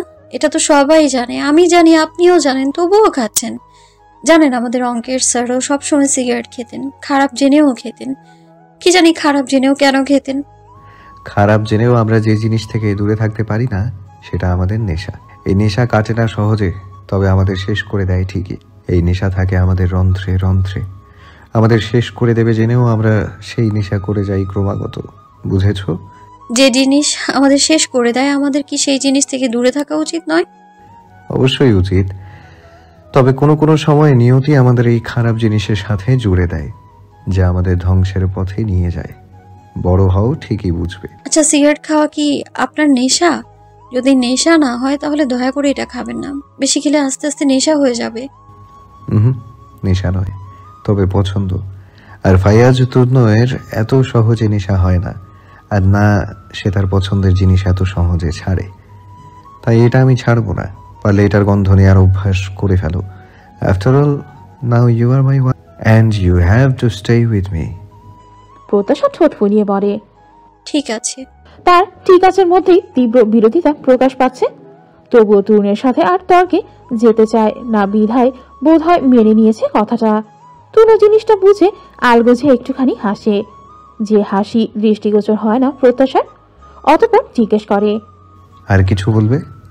প্রত্যাশা অপরাধী কণ্ঠে বলে, বিশ্বাস করুন, আমি আঘাত করিনি সুপ্তি আপুকে। তখন আমি ত্রিধা আপুর ঘরে যাচ্ছিলাম। হঠাৎ সুপ্তি আপুর ঘরের বাইরে কাগজ ছড়ানো ছিটানো দেখে আমি ঘরে গেলাম। আর ঘরে ঢুকতেই আপু আমাকে কি সব বলতে শুরু করেন। কি বলছিল তোমাকে? প্রত্যাশা প্রতিউত্তর করে না, মাথাটা নিচু করে ফেলে। তরুণ ফের জিজ্ঞেস করে, কি হলো বলো, আমি শুনতে চাই। ও কি বলছিল তোমাকে? বলছিল যে উনি আপনাকে ভালোবাসে, আমি আপনাদের মাঝে ঢুকে আপুকে কষ্ট দিচ্ছি। আমাদের একসাথে উনি সহ্য করতে পারেন না, আমি যেন চলে যাই দূরে কোথাও। আপু খুব কষ্ট পাচ্ছে আমার জন্য। আপনিও আপুকে ভালোবাসেন তাই না? আমি আপনাদের মাঝে ঢুকে পড়েছি। আমি যখন আর একটু বড় হব আমি নিজেই চলে যাব দূরে কোথাও। এখন যাব না, একটু বড় হলেই যাব। কেন বলুন তো? আমার তো যাওয়ার জায়গা নেই, আর আমাদের বাড়িতে আমি বাবা মাকে ছাড়া থাকতে পারবো না। চাচা চাচিরাও আমায় রাখতে চায় না। আমার যদি যাওয়ার জায়গা থাকতো আমি এক্ষুনি সত্যি চলে যেতাম। তবে আমি তো এখন ছোট, দূরে কোথাও একা তো যেতে পারবো না। তাই বড় হওয়ার অপেক্ষা করব। বড় হলেই চলে যাব আমি। আমি চাই না আমার জন্য কেউ কষ্ট পাক। আপনি আপুকে বলে দেবেন, আপু যেন আমার জন্য আর কষ্ট না পায়। আচ্ছা, আপুর মতো কি আপনিও আমার জন্য কষ্ট পাচ্ছেন? আপনিও চান আমি এক্ষুনি চলে যাই? তনু প্রত্যাশার দিকে ক্ষণকাল চেয়ে থাকে, প্রত্যুত্তর করে না। এতক্ষণে আঙ্গুরের ফাঁকে হেলায় গুজে রাখা সিগারেট খানা নিভে গেছে বাতাসের তাণ্ডবে। এখন নিভন্ত অংশটুকু থেকে অল্প অল্প ছাই উড়ে নিচে পড়ছে। প্রত্যাশা উত্তরের আশায় চেয়ে আছে তনুর দিকে। তনু উত্তর দেয় প্রত্যাশার কথায়, তবে একটা অপ্রত্যাশিত কাণ্ড করে তবে উত্তর দেয়। সে নিভন্ত সিগারেটের অংশটুকু হাত থেকে ফেলে অন্য হাতে প্রত্যাশাকে টেনে নিজের বলিষ্ঠ বুকের সাথে মিশিয়ে নিয়েছে। প্রত্যাশা চমকায়, পরপরই থমকায়। তনুর দিকে সে এমন কিছু কখনোই আশা করেনি। সহসাই কিশোরীর তনু মন সব স্তব্ধ বিমূঢ় হয়ে পড়ে। তবে এখনো বোধহয় তনুর উত্তরের আশায় কর্ণকুহর সজাগ রয়েছে। তবে প্রত্যাশার হতাশ করে তনু ওর প্রশ্নের উত্তর দেয় না। সে অত্যধিক শীতল কণ্ঠে বলে, এইটুকুনি পুচকি মেয়ে তুমি, আমার বুকে কাঁপন ধরাচ্ছ কেন? মরতে চাও নাকি মেয়ে? প্রত্যাশার জানা নেই সে ঠিক কি করেছে যাতে তরুণের বুকে কাঁপন ধরেছে। তবে এটা অনুভব করে ঠিকই যে তরুণের এই অত্যধিক শীতল কণ্ঠে তার বুকে কাঁপন ধরেছে। বুকের পাশে অবস্থানকৃত হৃদযন্ত্রটা লাফাচ্ছে, ঝাঁপাচ্ছে। মনে হচ্ছে বুক ফুঁড়ে বেরিয়ে আসতে চাইছে। কেমন যেন ভয় ভয় অনুভূত হচ্ছে অন্তরে। এ কেমন ভয়? সহসাই প্রত্যাশার মনে পড়ে যায় গতদিনের কথা, যেদিন নিজের বাড়িতে গিয়ে বাবা মার ছবি নিয়ে কেঁদছিল। এই মানুষটাই তাকে বুকে নিয়েছিল। একসময় সে নিজেই এই মানুষটার বুকে মুখ গুজে কাঁদছিল। কই, তখন তো এমন অনুভূত হয়নি। তাহলে এখন কেন এমন হচ্ছে? প্রত্যাশার সম্বিত ফিরে কাঁপা কাঁপা কণ্ঠে বলে, ছাড়ুন, ভয় লাগছে। তনু ছেড়ে দেয় ওকে। মেয়েটা মাথা নিচু করে লম্বা লম্বা সমীরণ নিচ্ছে। তনু একবার চেয়ে পকেট থেকে আরেকটা সিগারেট বের করে ধরাতে ধরাতে বলে, অনেক রাত হয়েছে প্রত্যাশা, ঘুমোতে যাও। আর আমি আর একটা সিগারেট খাবো। তরুণের অনুমতি পেয়েই যেন প্রত্যাশা হাফ ছেড়ে বাঁচে। সে দ্রুত পায়ে স্থান ত্যাগ করে কাউচে গিয়ে নিজের জন্য বরাদ্দকৃত কম্বলটা মুড়ি দিয়ে শুয়ে পড়ে। কম্বল মুড়ি দিয়ে আরো ভালোভাবে অনুভব করে যে তার বুকের বা পাশটায় একটু বেশি লাফাচ্ছে। অদ্ভুত। প্রত্যাশা ফের ঘুমানোর চেষ্টা করে, তবে তরুণের ডাকে তার আর সে চেষ্টা বিফলে যায়। প্রত্যাশা ওঠো। প্রত্যাশা কম্বলের মধ্যে থেকে মুখ বের করে মৃদু স্বরে জিজ্ঞেস করে, কেন? খাটে শুবে চলো। তাহলে আপনি কোথায় থাকবেন? আমি এখানে থাকবো। না না, আমি এখানেই ঠিক আছি। আপনি আপনার জায়গায় গিয়ে শুয়ে পড়ুন। বেশি কথা না বলে চুপচাপ ওখানে গিয়ে শুয়ে পড়ো। কিন্তু আমি তো প্রতিদিন এখানেই থাকি, তবে আজ কেন? কারণ আজ তোমার মাথায় আঘাত লেগেছে। এখানে জায়গা অল্প, পুনরায় আঘাত পেতে পারো। তাই যা বলছি চুপচাপ গিয়ে করো, খাটে গিয়ে শুয়ে পড়ো। তরুণের দৃঢ় কণ্ঠের আওয়াজে মিলিয়ে যায় প্রত্যাশা। আর কিছু বলার সাহস হয় না। মেনে নেয় তরুণের কথা। ধীর পায়ে গিয়ে শুয়ে পড়ে খাটে। তরুণ কাউচে বসে ওর পানে চেয়ে বলে, কাল থেকে ওখানেই থেকো। তাহলে আপনি কোথায় থাকবেন? চটপট প্রশ্ন করে প্রত্যাশা। কাল আমি চলে যাচ্ছি। তরুণের কথায় অবাক হয় প্রত্যাশা। অবাক হয়ে জিজ্ঞেস করে, চলে যাচ্ছেন? কোথায় যাচ্ছেন? ঢাকায়। ও আচ্ছা, আপনি ওখানে কি কাজ করেন? আমাকে নিয়ে ভয় কমেছে মনে হচ্ছে, এত প্রশ্ন করছো যে? প্রত্যাশাকে ভরকে দেওয়ার জন্য ভ্রু কুচকে কথাটা জিজ্ঞেস করে তরুণ। মেয়েটা ভরকেও যায় বটে। সে চটপট ভঙ্গিতে বলে। প্রত্যাশা শুয়ে পড়ে। ঘুমের ওষুধের প্রভাব বোধ হয় এখনো কমেনি, যার দরুন খুব সহজেই ঘুমিয়ে যায়। তরুণ সেভাবেই কাউচে বসে সিগারেট টানতে থাকে। ওর চোখ দুটো অসম্ভব লাল হয়ে আছে। কিছুতেই যেন শান্তি পাচ্ছে না মনের মধ্যে। ও উঠে সিগারেটের উচ্ছিষ্ট অংশটুকু বিনে ফেলে বেডের কাছে যায়। প্রত্যাশা এক কাত হয়ে শুয়ে আছে। সে প্রত্যাশার মাথার কাছে মেঝেতে হাঁটু মুড়ে বসে অযথাই বহুক্ষণ প্রত্যাশাকে দেখতে থাকে। কেন দেখছে সে নিজেও জানে না। বোধহয় তার অন্তরে উজাটান সৃষ্টি হয়েছে। সেদিন রাতে তার মনে যে উদ্রেকের সৃষ্টি হয় তা যেন কিছুতেই নামতে পারছে না। তার বারবার মনে হচ্ছে তার এমন উদ্রেক অহেতুক, তবুও কোথাও গিয়ে যেন একটা খটকা, একটা অশান্তি মনের মধ্যে থেকেই যাচ্ছে। তূর্ণ বহু ভেবেও কুল কিনারা খুঁজে পায় না। সে পকেট থেকে ফোনটা বের করে প্রত্যাশার একটা ছবি ওঠায় ফোনে। পরপর সেখান থেকে উঠে চলে যায়। সকাল থেকেই ঘন কালো মেঘে আবৃত অম্বর। ক্ষণে ক্ষণে ভয়াবহ রকমের বজ্রপাত হচ্ছে। বজ্রপাতে কেঁপে কেঁপে উঠছে ধরাধাম। এখনো বৃষ্টি নামেনি, তবে অল্পক্ষণের মধ্যে ভয়াবহ রকমের বৃষ্টি হওয়ার সম্ভাবনা রয়েছে। লম্বা লম্বা গাছগুলো দুলছে। নারিকেল গাছের পাতাগুলো একটির ওপর একটি গিয়ে পড়েছে। কাল রাত থেকেই ঘূর্ণিঝড়ের পূর্ববার্তা দেওয়া হয়েছিল, তবে সে বিষয়ে পুরোপুরি অজ্ঞাত ছিল তূর্ণ। কাল সারা রাত আর বাহিরের কোনো খোঁজখবর নেওয়ার ফুরসত মেলেনি ওর। সে সারাটা দিনই কাটিয়েছে অজ্ঞতায়, নিজের চিন্তায়। আজ প্রকৃতির এহেন ভুল বদলে তাকে ঢাকা যাওয়ার সিদ্ধান্ত বদলাতে হয়েছে। অন্তত আবহাওয়া একটু ঠিক না হলে তহুরা বেগম কিছুতেই তাকে বেরোতে দেবেন না। অযথায় সারাক্ষণ ধরে চিন্তা করবেন, যতক্ষণ না তূর্ণ সহি সালামত ঢাকা পৌঁছাচ্ছে। এরকম আগে অনেকবারই হয়েছে। তূর্ণ মায়ের কথা অগ্রাহ্য করে ঢাকা রওনা দিয়েছে এবং সহি সালামতে পৌঁছে গেছে ঠিকই, কিন্তু দেখা গেল তহুরা বেগমই চিন্তা করে প্রেশার ট্রেশার বাঁধিয়ে বসে আছে। এখন তূর্ণের অযথা ঝামেলা ভালো লাগছে না। এমনিতেই ঝামেলার শেষ নেই তার জীবনে, তাই থেকে গেছে সে বাড়িতে। সন্ধ্যার মধ্যে আবহাওয়া ঠিক হয়ে গেলেই সে রওনা দেবে। তবে বাড়িতে থেকেও সে এটুকু সময় বিশেষ শান্তি পায় না। এমনিতেই সে সারাক্ষণ নিজের মতোই কাটায়, তবে খাওয়ার সময় একসাথে খেতে হয়। আজ ঝড় বৃষ্টি মাথায় কেউ আর বাড়ি থেকে বের হয়নি, সবাই বাড়িতেই রয়েছে। দুপুরে খাওয়ার টেবিলে বসে লক্ষ্য করে সবাই কেমন যেন প্রত্যাশার সাথে অদ্ভুত ব্যবহার করছে।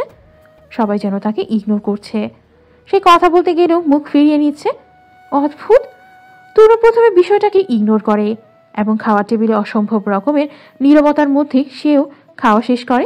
পরপর ৩-৪ দিন প্রত্যাশার নিকট দারুণ অস্বস্তিতে কাটল, যাকে বলে দম বন্ধকর পরিস্থিতি। এতটা খারাপ এ বাড়িতে এসে বোধ করি তার কখনো লাগেনি। সবাই কেমন যেন ব্যবহার করে তার সাথে। কেউ ঠিক মতো কথা বলে না, তাকায় না। শুধু মা একটু তার সাথে কথা বলে। ছোট মা চরম অনীহা নিয়ে তাকায় প্রত্যাশার পানে। সুপ্তি আপুর আচরণ হঠাৎ করে এই দুদিনে উগ্র হয়ে উঠেছে। তার আচরণ যত উগ্র হচ্ছে ততই যেন ছোট মা ওর প্রতি নারাজ হচ্ছে। এই দুটো দিনে মনে হয় দুটো কথাও বলেনি সে। সুপ্তি আপু তো কথাই বলে না। এই কদিনে সে সুপ্তির ধারে কাছেও ঘেঁষেনি, তাই তার কাছে কথা বলাটা ওরই কল্পনা ছাড়া আর কিছুই নয়। পূর্ণ সে থাকে তার স্কুল পড়াশোনা নিয়ে।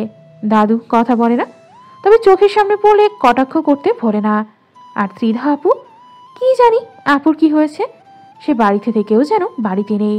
শুধু খাওয়ার সময় সবার সাথে খায় আর নিজের কাছ থেকে ফিরে এসে ঘরে দৌড়াটকে বসে থাকে। প্রত্যাশা বুঝতে পারি যে তার সাথে এরকমটা সবাই সেই দুপুরের ঘটনার জন্য করছে, কিন্তু প্রত্যাশা তো জানে সে কিচ্ছু করেনি। তবে সবাই তার সাথে এরকমটা করছে কেন? কেউ তার একটা কথাও শুনছে না কেন? কেন সবাই তার সাথে এরকম আচরণ করছে? তার কি কষ্ট হয় না নাকি? হয়তো কষ্ট, খুব কষ্ট হয়। কথাগুলো ভাবতে ভাবতেই ঝরঝর করে কেঁদে ওঠে প্রত্যাশা। বাইরে বৃষ্টি নামছে, ভেতরে প্রত্যাশার চোখের জল নেমেছে। বৃষ্টির শব্দের তালে প্রত্যাশার কান্নার আওয়াজ মিলিয়ে যাচ্ছে অচিরেই। রাতের আধারে কেউ দেখবে না সে কান্না, বৃষ্টির ছন্দে কেউ শুনবে না সে কান্নার আওয়াজ, কেউ বুঝবে না প্রত্যাশার অন্তরের দহন। রাত বাড়ছে। এখন প্রত্যাশা খাটে এভাবে উপর হয়ে শুয়ে কিছুক্ষণ কাটাবে, এরপর কাঁদতে কাঁদতে ঘুমিয়ে যাবে। এটা একই দিনে প্রত্যাশার নিকট নিত্য নৈমিত্তিক ব্যাপার হয়ে দাঁড়িয়েছে। এখন সে খাটেই শোয়, তূর্ণ নেই। সে তূর্ণের জায়গাটায় থাকে। একা ঘরে থাকতে তার যার পড়ায় ভয় লাগে। আগে তূর্ণ ঘরে থাকলে তূর্ণকে ভয় লাগলেও সে পারিপার্শ্বিক সকল ভয় থেকে বিরত থাকত। অথচ এখন রাত বাড়ার সাথে সাথেই সকল ভয় তাকে একসাথেই চেপে ধরে। তূর্ণ চলে গেছে প্রায় 4 দিন তো হবেই। এই 4 দিন একা ঘরে সে নিদারুণ ভয় কাটিয়েছে। রাত বাড়লে রাস্তার ধারে নেড়ি কুকুরের দলগুলো কেমন করে ডাকতে থাকে। মনে হয় যেন কোনো অস্ত্রধারী দেখেছে তাকে, কোনো অশরীরই দেখেছে তাকে। তারা প্রত্যাশা ভয়ে কুকড়ে গিয়ে কম্বলের মধ্যে মুখ ঢুকায়। তবুও ভয় যেন কমতেই চায় না।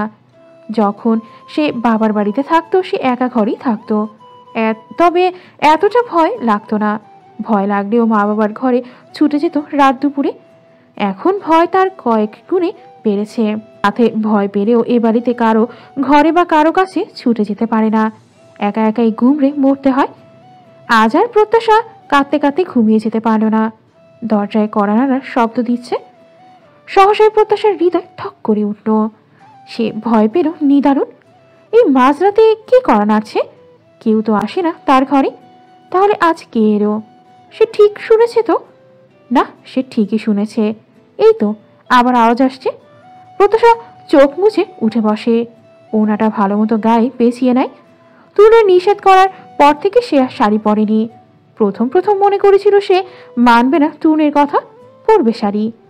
অন্তত দাদুকে খুশি করার হলেও সে শাড়ি পরবে।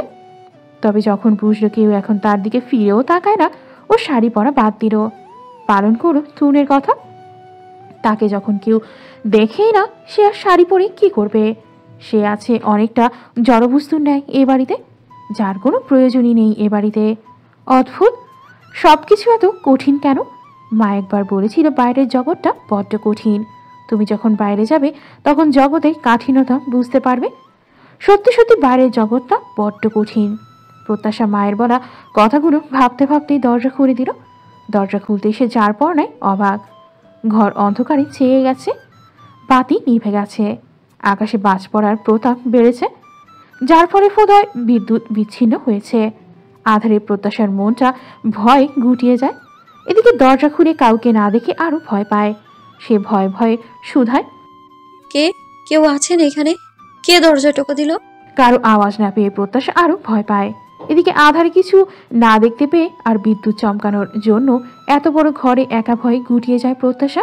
এর মধ্যে উল্কার গতিতে এসে কেউ ওর বাহু ধরে ঘরের মধ্যে টেনে নিয়ে দরজাটা শব্দ করে আটকে দেয়। ঘটনাটা এতই কম সময়ে ঘটে যে প্রত্যাশা কিছু টের পাওয়ার সময় পায় না। যখন টের পায় সে উপলব্ধি করে ভয় তার হাত পা কাঁপছে। দুজনের মধ্যকার দূরত্ব নেই বললেই চলে। চোখের সামনে আধারে একটা লম্বাটে দেহ ছাড়া আর কিছুই দৃশ্যমান নয়। সে চিৎকার দিতে গিয়ে দেখে তার কণ্ঠনালী রুদ্ধ হয়েছে। ব্যক্তিটি তার মুখ চেপে ধরেছে। ভয় প্রত্যাশার চোখ জোড়া বড় বড় হয়ে যায়, চোখের কার্নিশ বেয়ে জল গড়াতে থাকে। তার বিপরীত পার্শ্বের ব্যক্তিটি অতি নিচু কণ্ঠে বলে, রিল্যাক্স প্রত্যাশা, প্লিজ ডোন্ট প্যানিক, এটা আমি। বাক্যগুলো যেন প্রত্যাশার ভয় কিছুমাত্র কমায়। এতে কণ্ঠস্বর প্রত্যাশা চেনে, এটা কে সে জানে, তবুও তার সম্পূর্ণ ভয় কমে না। প্রচন্ড ভীত আর উদ্বেগের বশে সে ঝাঁপিয়ে পড়ে তার সামনে দাঁড়িয়ে থাকা যুবকের বক্ষে। ক্রমাগত কাঁপতে কাঁপতে আর লম্বা লম্বা সমীরণ ফেলে কাঁপা কাঁপা কণ্ঠে শুধায়, আপনি আপনি হ্যাঁ আমি। শান্ত হও, দেখো কিচ্ছু হয়নি, কিচ্ছু হয়নি, প্লিজ শান্ত হও। ভয় লাগছে, খুব ভয় লাগছে। না, একদম ভয় পেও না, ভয় পাওয়ার তো কিছু নেই। এটা আমি তো। এত জোরে জোরে বিদ্যুৎ চমকাচ্ছে তাই ইলেকট্রিসিটি চলে গিয়েছে। আমি বাতি জ্বালাচ্ছি, ভয় নেই। তুমি প্লিজ শান্ত হও না, এত উত্তেজিত হয়েও না। কথাগুলো বলতে বলতেই টুনো পকেট থেকে লাইটারটা বের করে প্রত্যাশার সামনে জ্বালিয়ে ধরে, বলে, এই দেখো, এদিকে তাকাও, দেখো আমি আলো জ্বালিয়েছি। প্রত্যাশা, মাথা তুলে এদিকে তাকাও। প্রত্যাশা আলগোছে টুনের বুক থেকে মাথা তোলে। লাইটারে হলুদ হাব অনরে ঘর কিঞ্চিত আলোকিত হয়েছে। ওই কিঞ্চিত আলোতেও মাথা তুলে টুনের মুখ পানে চায়। হালকা আলোয় টুনের মুখটা দৃশ্যমান।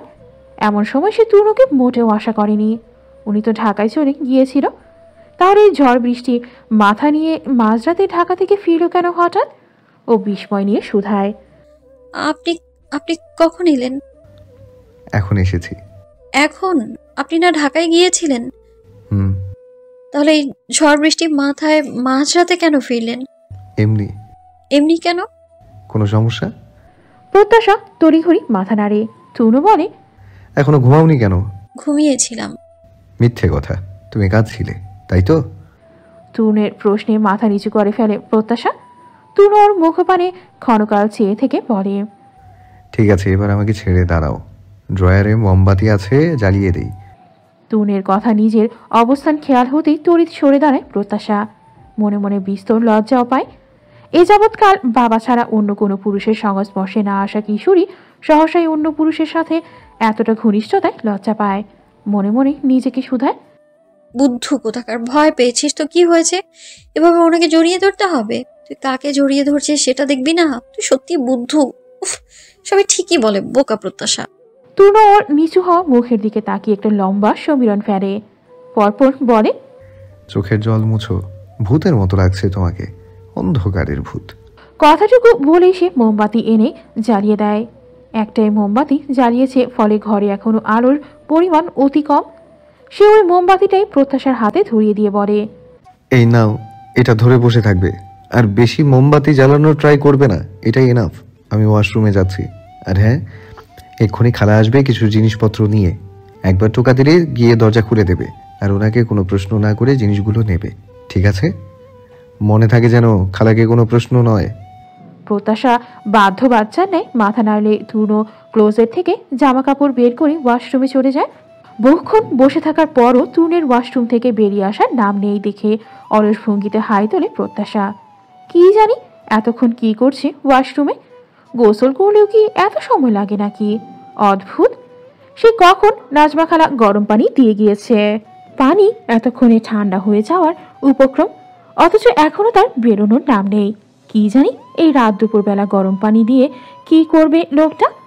জ্বলন্ত মোমবাতিটা ওর হাতে ধরা, মোমবাতিখানা হাতে ধরে রাখতেই তার ভালো লাগছে। গরম পানির গামলা আর সফেদ ছোট একখানি ন্যাকড়া বেডসাইড টেবিলে রাখা। প্রত্যাশা নিভু নিভু চোখে ওদিকে তাকিয়ে ভাবতে থাকে ওটা কি করবে উনি। এসব ভাবতে ভাবতে প্রত্যাশা আরও একটা হামি তোরে। বেশি ঘুম পেলে শুয়ে পড়ো প্রত্যাশা, এভাবে বসে থাকার দরকার নেই। মোবাইলের স্ক্রিনের আলোয় বাইরে আসে তূর্ণ। মোবাইলের ফ্ল্যাশ চলছে না। মোবাইলের ফ্ল্যাশ জ্বালায়নি দেখে একটু অবাক হয় প্রত্যাশা। পরনে একটা কালো ট্রাউজার আর ধূসর রঙা ফুল হাতা টি শার্ট। ভেজা চুলগুলো কপাল ঘাড়ে লেপ্টে রয়েছে। চুলের আগা বেয়ে পানি পড়ছে টুপটুপ করে। হালকা আলোয় প্রত্যাশার সব দৃষ্টিগোচর হয়। সে ভাবতে থাকে এই লোক এই শীতের মধ্যে রাত দুপুরে গোসল করে কিভাবে। খেয়ালটি অন্তর মাথায় আসতেই সে প্রশ্ন করে, আচ্ছা, আপনি যে শীতের মধ্যে গোসল করেন কিভাবে? আপনার ঠান্ডা লাগে না? না, আর তুমি ওই মোমবাতি হাতে ধরে রেখেছো কেন? মোমবাতির গালা হাতে এসে পড়বে, ওটাকে নামাও এক্ষুনি। এভাবে ধরে রাখতে ভালো লাগছে তো। এতে কোনো ভালো লাগালাগি নেই, ওটাকে টেবিলে রাখো। তূর্ণের ধমকে মনটাই খারাপ হয়ে গেল প্রত্যাশার। সে গাল ফুলিয়ে মোমবাতিটাকে রেখে দেয় টেবিলে, পরপর বলে, ড্রয়ারে তো আরো মোমবাতি আছে, আর একটা জ্বালান না, তাহলে ঘরটাও একটু আলোকিত হবে। দরকার নেই, ইটস এনাফ। তুমি ঘুমিয়ে পড়ো, আমার এতটুকুতেই কাজ হয়ে যাবে। আপনি এখন এই আধারে কি কাজ করবেন? তোমার জানার প্রয়োজন নেই, তুমি ঘুমিয়ে পড়ো। আচ্ছা, আপনি ওই গরম পানি কি করবেন? খাবো, সব প্রশ্নের উত্তর পেয়েছো, এবার যাও ঘুমিয়ে পড়ো। আচ্ছা। তূর্ণ এসেছে দেখে প্রত্যাশা খাট ছেড়ে কাউচের দিকে যেতে নিলেই তূর্ণ ওকে থামিয়ে দিয়ে বলে, কাউচে নয়, খাটে শুয়ে পড়ো, আমি কাউচে বসেই কাজ করব। আর আপনি ঘুমাবেন কোথায়? এখানেই, যাও বেডে গিয়ে ঘুমাও। অর নো কোশ্চেন, গো। তূর্ণের দরাজ কণ্ঠের গো শুনেই হৃৎপিণ্ড ছলাৎ করে ওঠে প্রত্যাশার। সে আর কথা না বাড়িয়ে চুপচাপ গিয়ে শুয়ে পড়ে। ঘুমিয়েও পড়ে অল্পক্ষণের মধ্যে। অথচ ও যদি জেগে দেখে চোখ মেলে একবার দেখতো তূর্ণ কি বিভৎস কাজটাই না করছে। কোনো নর্মাল মানুষের পক্ষে এটা করা সম্ভব? তূর্ণ টি শার্টের হাতাটা কাঁধ অবধি তোলে, বাম হাতের ফুলো বাহুতে সাদা কাপড়ে মোড়ানো। কাপড়ের গিট খুলে কাপড়টা সরাতেই দৃশ্যমান হয় একটা গভীর ক্ষত, এখনো কাঁচা ক্ষত। দেখেই বোঝা যাচ্ছে সদ্য তৈরি হয়েছে। সাদা ন্যাকড়েটা যেটা হাতে ব্যান্ডেজের মতো পেঁচানো ছিল সেটা রক্তলাল। ক্ষতের গভীরতা দেখে আটকে উঠবে যে কেউ, অথচ তূর্ণ কি নির্বিকার। গরম পানিতে ন্যাকড়া ভিজিয়ে ক্ষতস্থানটা ভালোভাবে পরিষ্কার করে নেয়। গভীর ক্ষত, অ্যান্টিসেপটিক মলম বা শুধু ব্যান্ডেজ লাগিয়ে কাজ হবে না, সেলাই করতে হবে। তূর্ণ সেটাও করে, নিজে নিজে হাত সেলাই করে স্ট্রিপ ব্যান্ডেজ মেরে দেয়। যেমন কাজটা কতই সোজা। নিজের কাজ সম্পূর্ণ হলে ফোন বের করে কাউকে ফোন করে, নিচু গলায় বলে, ধন্যবাদ খালা, এবার মেইন সুইচটা দিয়ে দিন। মনে রাখবেন আজ রাতে কি হলো সেসব কথা যেন কেউ জানতে না পারে। আমি কিন্তু আপনাকে বড়ই ভরসা করেছি। শহরের বুকে অঝোর ধারায় বর্ষণ নেমেছে। জীবিকার তাগিদে হোক বা শিক্ষা অর্জনের তাগিদেই হোক, নিরন্তর কর্মমুখ মানুষের কাজে ভাটি পড়েছে কিছুটা। তবে কারো কর্ম কারো থেমে নেই। এই ঝড় বৃষ্টি মাথায় নিয়ে সবাই বেরিয়ে পড়ছে কাজের তাগিদে। ছাতা মাথায় অথবা রেইনকোট গায়ে দিয়েই বেরিয়ে পড়ছে। একটু পরে আনান ফিলার সবাই বেরিয়ে পড়বে। কেউ যাবে নিজের কাজে, কেউ যাবে স্কুলে। হাত কাটার পর থেকে সুপ্তি কলেজে যাওয়া বন্ধ হয়েছে। রাত দিন সে ঘরবন্দি রয়েছে। রিনা বেগম নিজের ঘরে গিয়ে খাইয়ে দিয়ে আসেন মেয়েকে। সেদিন দুপুরে প্রত্যাশার সাথে ওর কি হয়েছিল আর তুনই বা কি বলেছিল ওকে জানা নেই কারো ঠিকঠাক। তবে প্রত্যাশাকে নিয়েই তাদের মধ্যে কিছু হয়েছে, এটা তারা ঢের বুঝেছে। হয়তো প্রত্যাশার জন্যই তুনোকে ভালো মন্দ কথা বলেছে, তাতেই মেয়ের এহেন ভুল বদল। দোষ ভুল কার এসব জানা নেই। তবে কেন জানি রিনা বেগম প্রত্যাশাকে সহ্য করতে পারছেন না। মনে হয় এই মেয়ের জন্যই সেদিন তুনের বকুনির মুখে পড়ে সুপ্তি নিজেই নিজের হাত কাটার কথাটা বলেছিল। তার থেকে বড় কথা, এই প্রত্যাশা নামক মেয়েটা যবে থেকে বাড়িতে এসেছে তবে থেকে নিত্য নতুন অশান্তি। বাড়ির স্বাভাবিক পরিবেশটা যেন নষ্ট হয়েছে এর জন্য।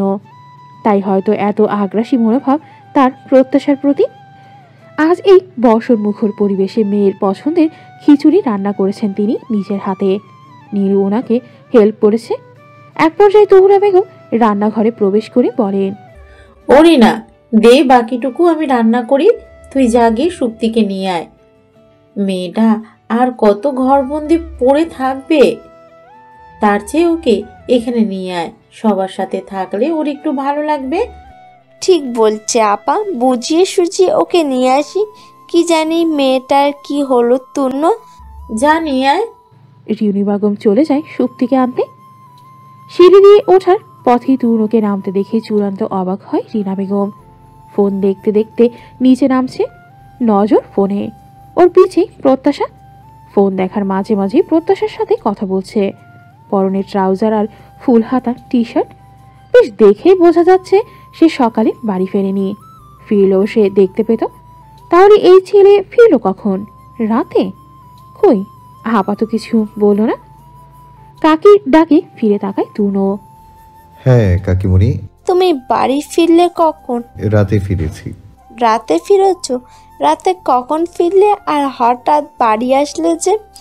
12টার দিকে ফিরেছি, একটা ইম্পর্টেন্ট কাজ পড়ে গিয়েছিল তাই ফিরতেই হলো। এই পর্যায়ে রিনা বেগমকে ডেকে ওঠেন তহুরা।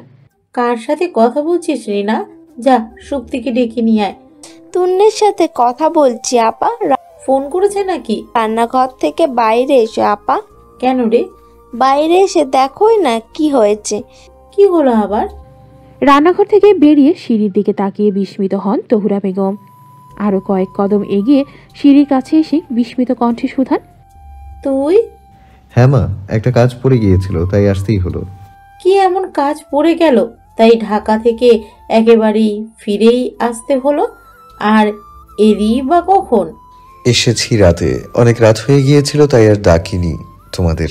আর কাজটা হলো তোমাদের সাথে কিছু ইম্পর্টেন্ট কথা বলবো। তোমাদের যা কাজ আছে করে নাও। আর বাবা কোথায়?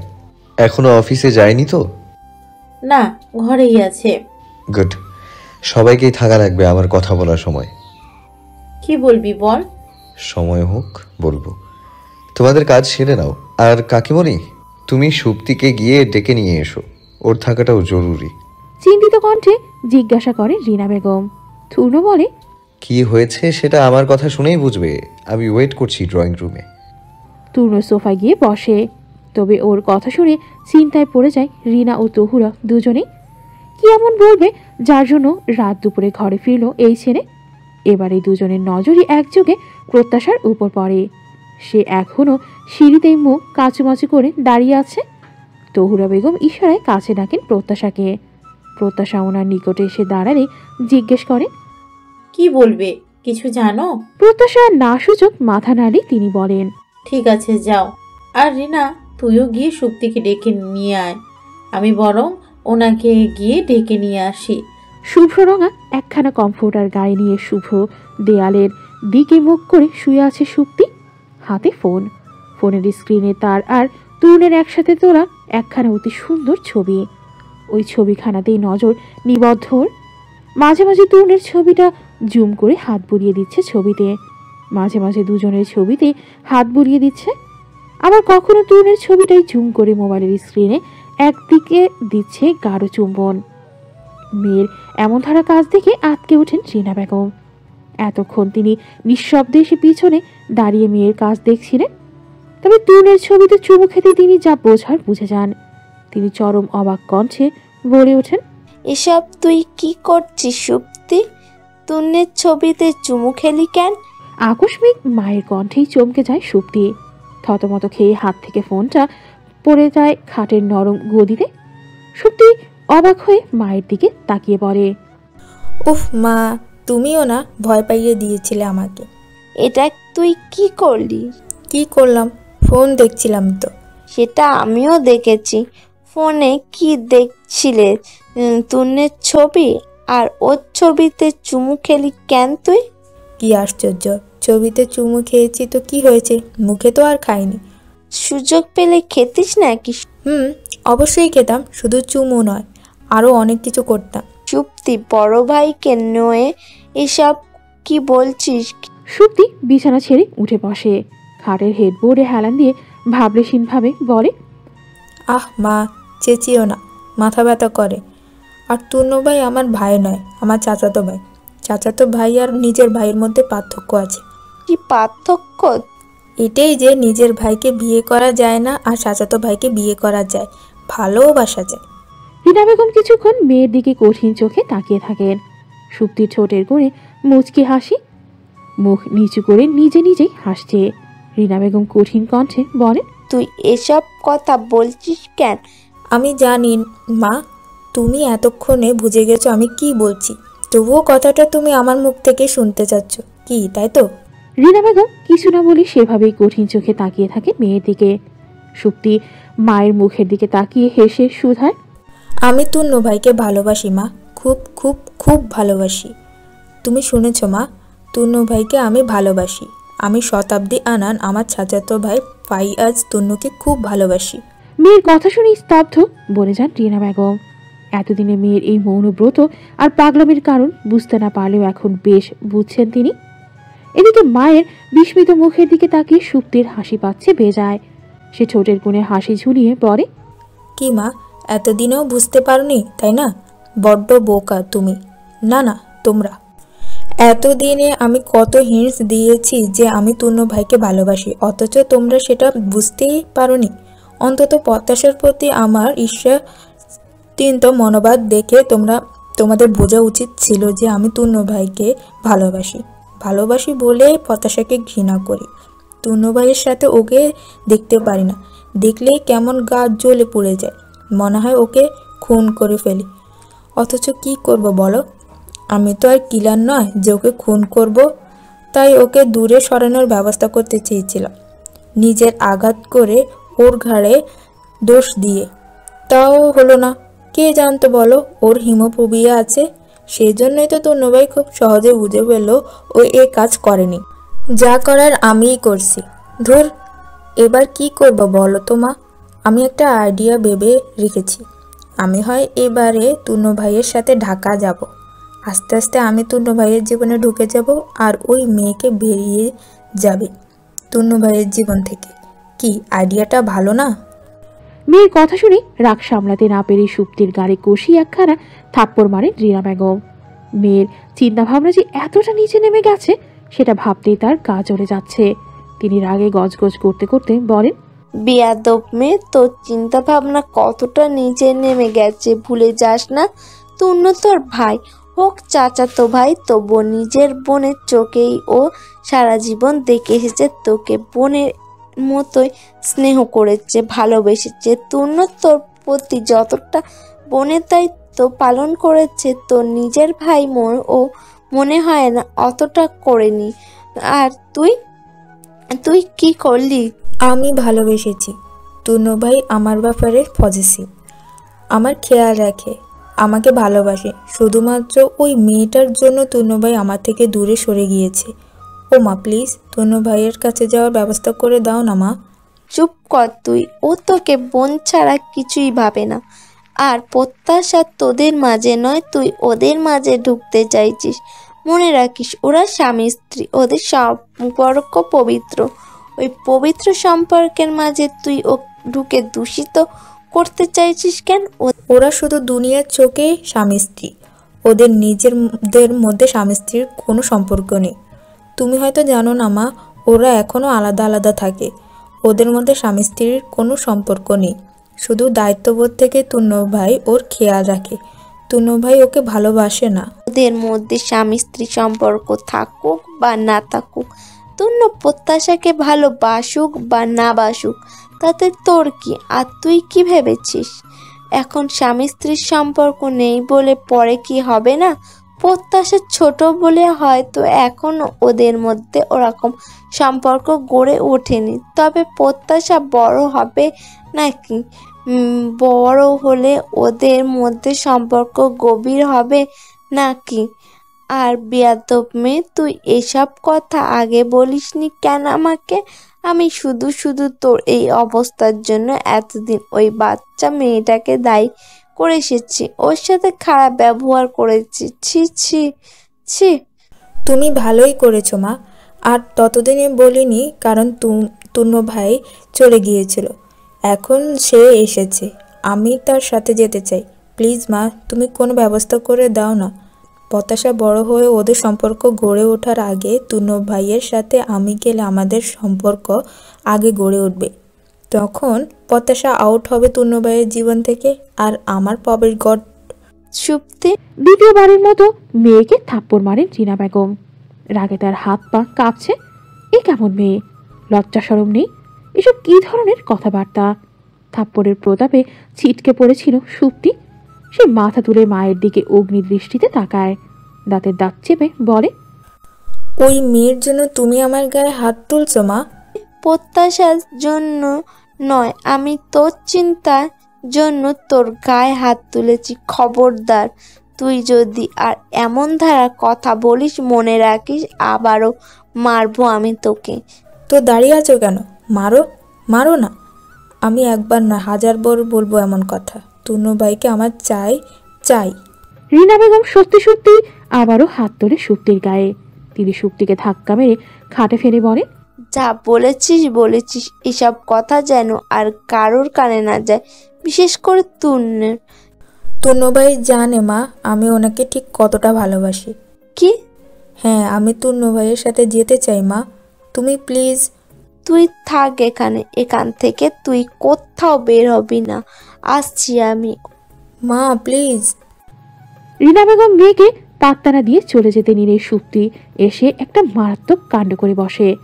মাকে ধাক্কা দিয়ে সে নিজে বাইরে যেতে নিলেই রিনা বেগম টাল সামলাতে না পেয়ে পড়ে যান খাটের কোণ ঘেঁষে।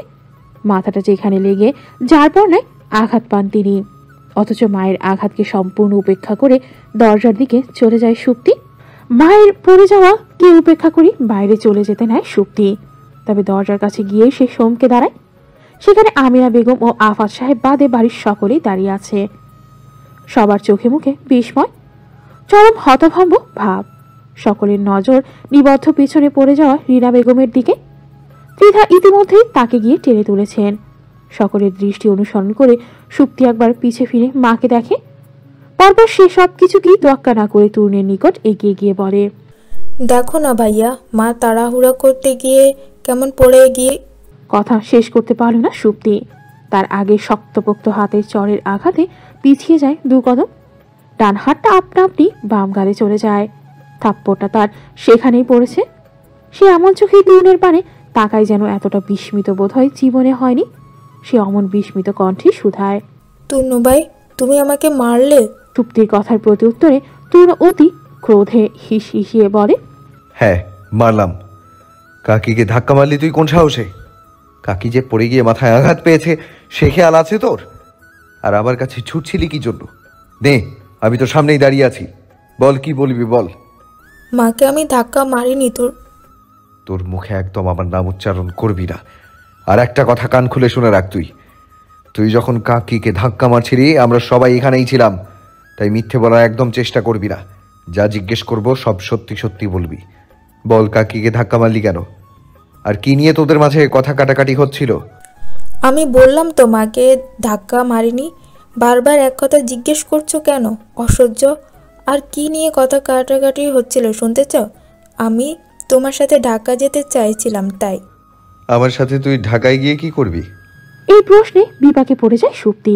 সে এলোমেলো দৃষ্টি ফেলে বলে, আসলে আমার সামনে টেস্ট এক্সাম, আর আমি একটা অনলাইন ক্লাসে কোচিং করছিলাম, কিন্তু হুট করে ওদের অনলাইন কোচিং বন্ধ হয়ে যাওয়াতে কিসব ঝামেলা হয়েছে নাকি, তাই আমি অফলাইন ক্লাস করব বলে সিদ্ধান্ত নিয়েছি। ওদের কোচিং সেন্টার মেইন ব্রাঞ্চ ঢাকায়। তুই এই রাজশাহী থেকে ঢাকা যেতে চাইছিস কোচিং করার জন্য? তো কি করব, সামনে পরীক্ষা, এখন কি পড়া বাদ দেব নাকি? কোচিং সেন্টারের নাম আর নাম্বার দে, আমি কথা বলবো। নাম্বার দিয়ে কি করবে? বললাম তো। চুপ, নাম্বার দে তুই। চেঁচিয়ে ওঠে তুনো। ওর কোনো কোচিং সেন্টার নেই তুন্ন, আর ও বাড়ি থেকে কোথাও যাবে না, যে এখানে থাকবে ও। হ্যাঁ, রিনা বেগম বলেন কথাটা। ত্রিধা ওনাকে ধরে দাঁড়িয়ে আছে, মাথায় আঘাত লেগে কপালের একপাশে লাল হয়ে ফুলে উঠেছে। তুনো ওনার দিকে এক পল চেয়ে ফের সুপ্তির দিকে চেয়ে বলে, কাকি কি বলছে? মা জানে না, আমাকে অত দূর একা একা যেতে দিতে চাচ্ছে না, তাই অমন করে বলছে। সুপ্তি, আই রিপিট, তুই মিথ্যা বলবি না। দাঁতে দাঁত চেপে শুধায় তুনো। এতক্ষণে আফাত সাহেব এসে উপস্থিত হন সেখানে। পুনের থেকে শুনে পরিস্থিতি বুঝিয়ে ফেলেন। এবারে আফাত সাহেব বলেন, তুন্ন, কি হচ্ছে? এটা কি হয়েছিল ভালো করে জিজ্ঞেস করো। এভাবে জিজ্ঞেস করছো কেন? আচ্ছা মামুনি, তুমি আমার সাথেই বলো, তুমি কি সত্যি কোচিং করার জন্য ঢাকা যেতে চাচ্ছ? যদি তাই চাও, ঢাকা যাওয়ার কি প্রয়োজন? আমাদের এখানেই তো ভালো ভালো কোচিং সেন্টার রয়েছে, সব নামকরা প্রতিষ্ঠান। এগুলো থেকে যে কোনোভাবে ভর্তি হলেই তো পারো। না বড় আব্বু, আমি ওখানেই যেতে চাই। কথাটুকু শেষ করি গটগট করি বেরিয়ে যায় তুনো। রিনা বেগম আর সুপ্তির চেঁচামেচি আওয়াজ শুনেই প্রথমে ছুটে আসে পুনঃ। ওর ঘরটা সুপ্তির ঘরের পাশেই, তাই ওই আগে আওয়াজ পেয়েছিল। কাকিকে সুপ্তিকে মারতে দেখে অবাক হয়েছিল।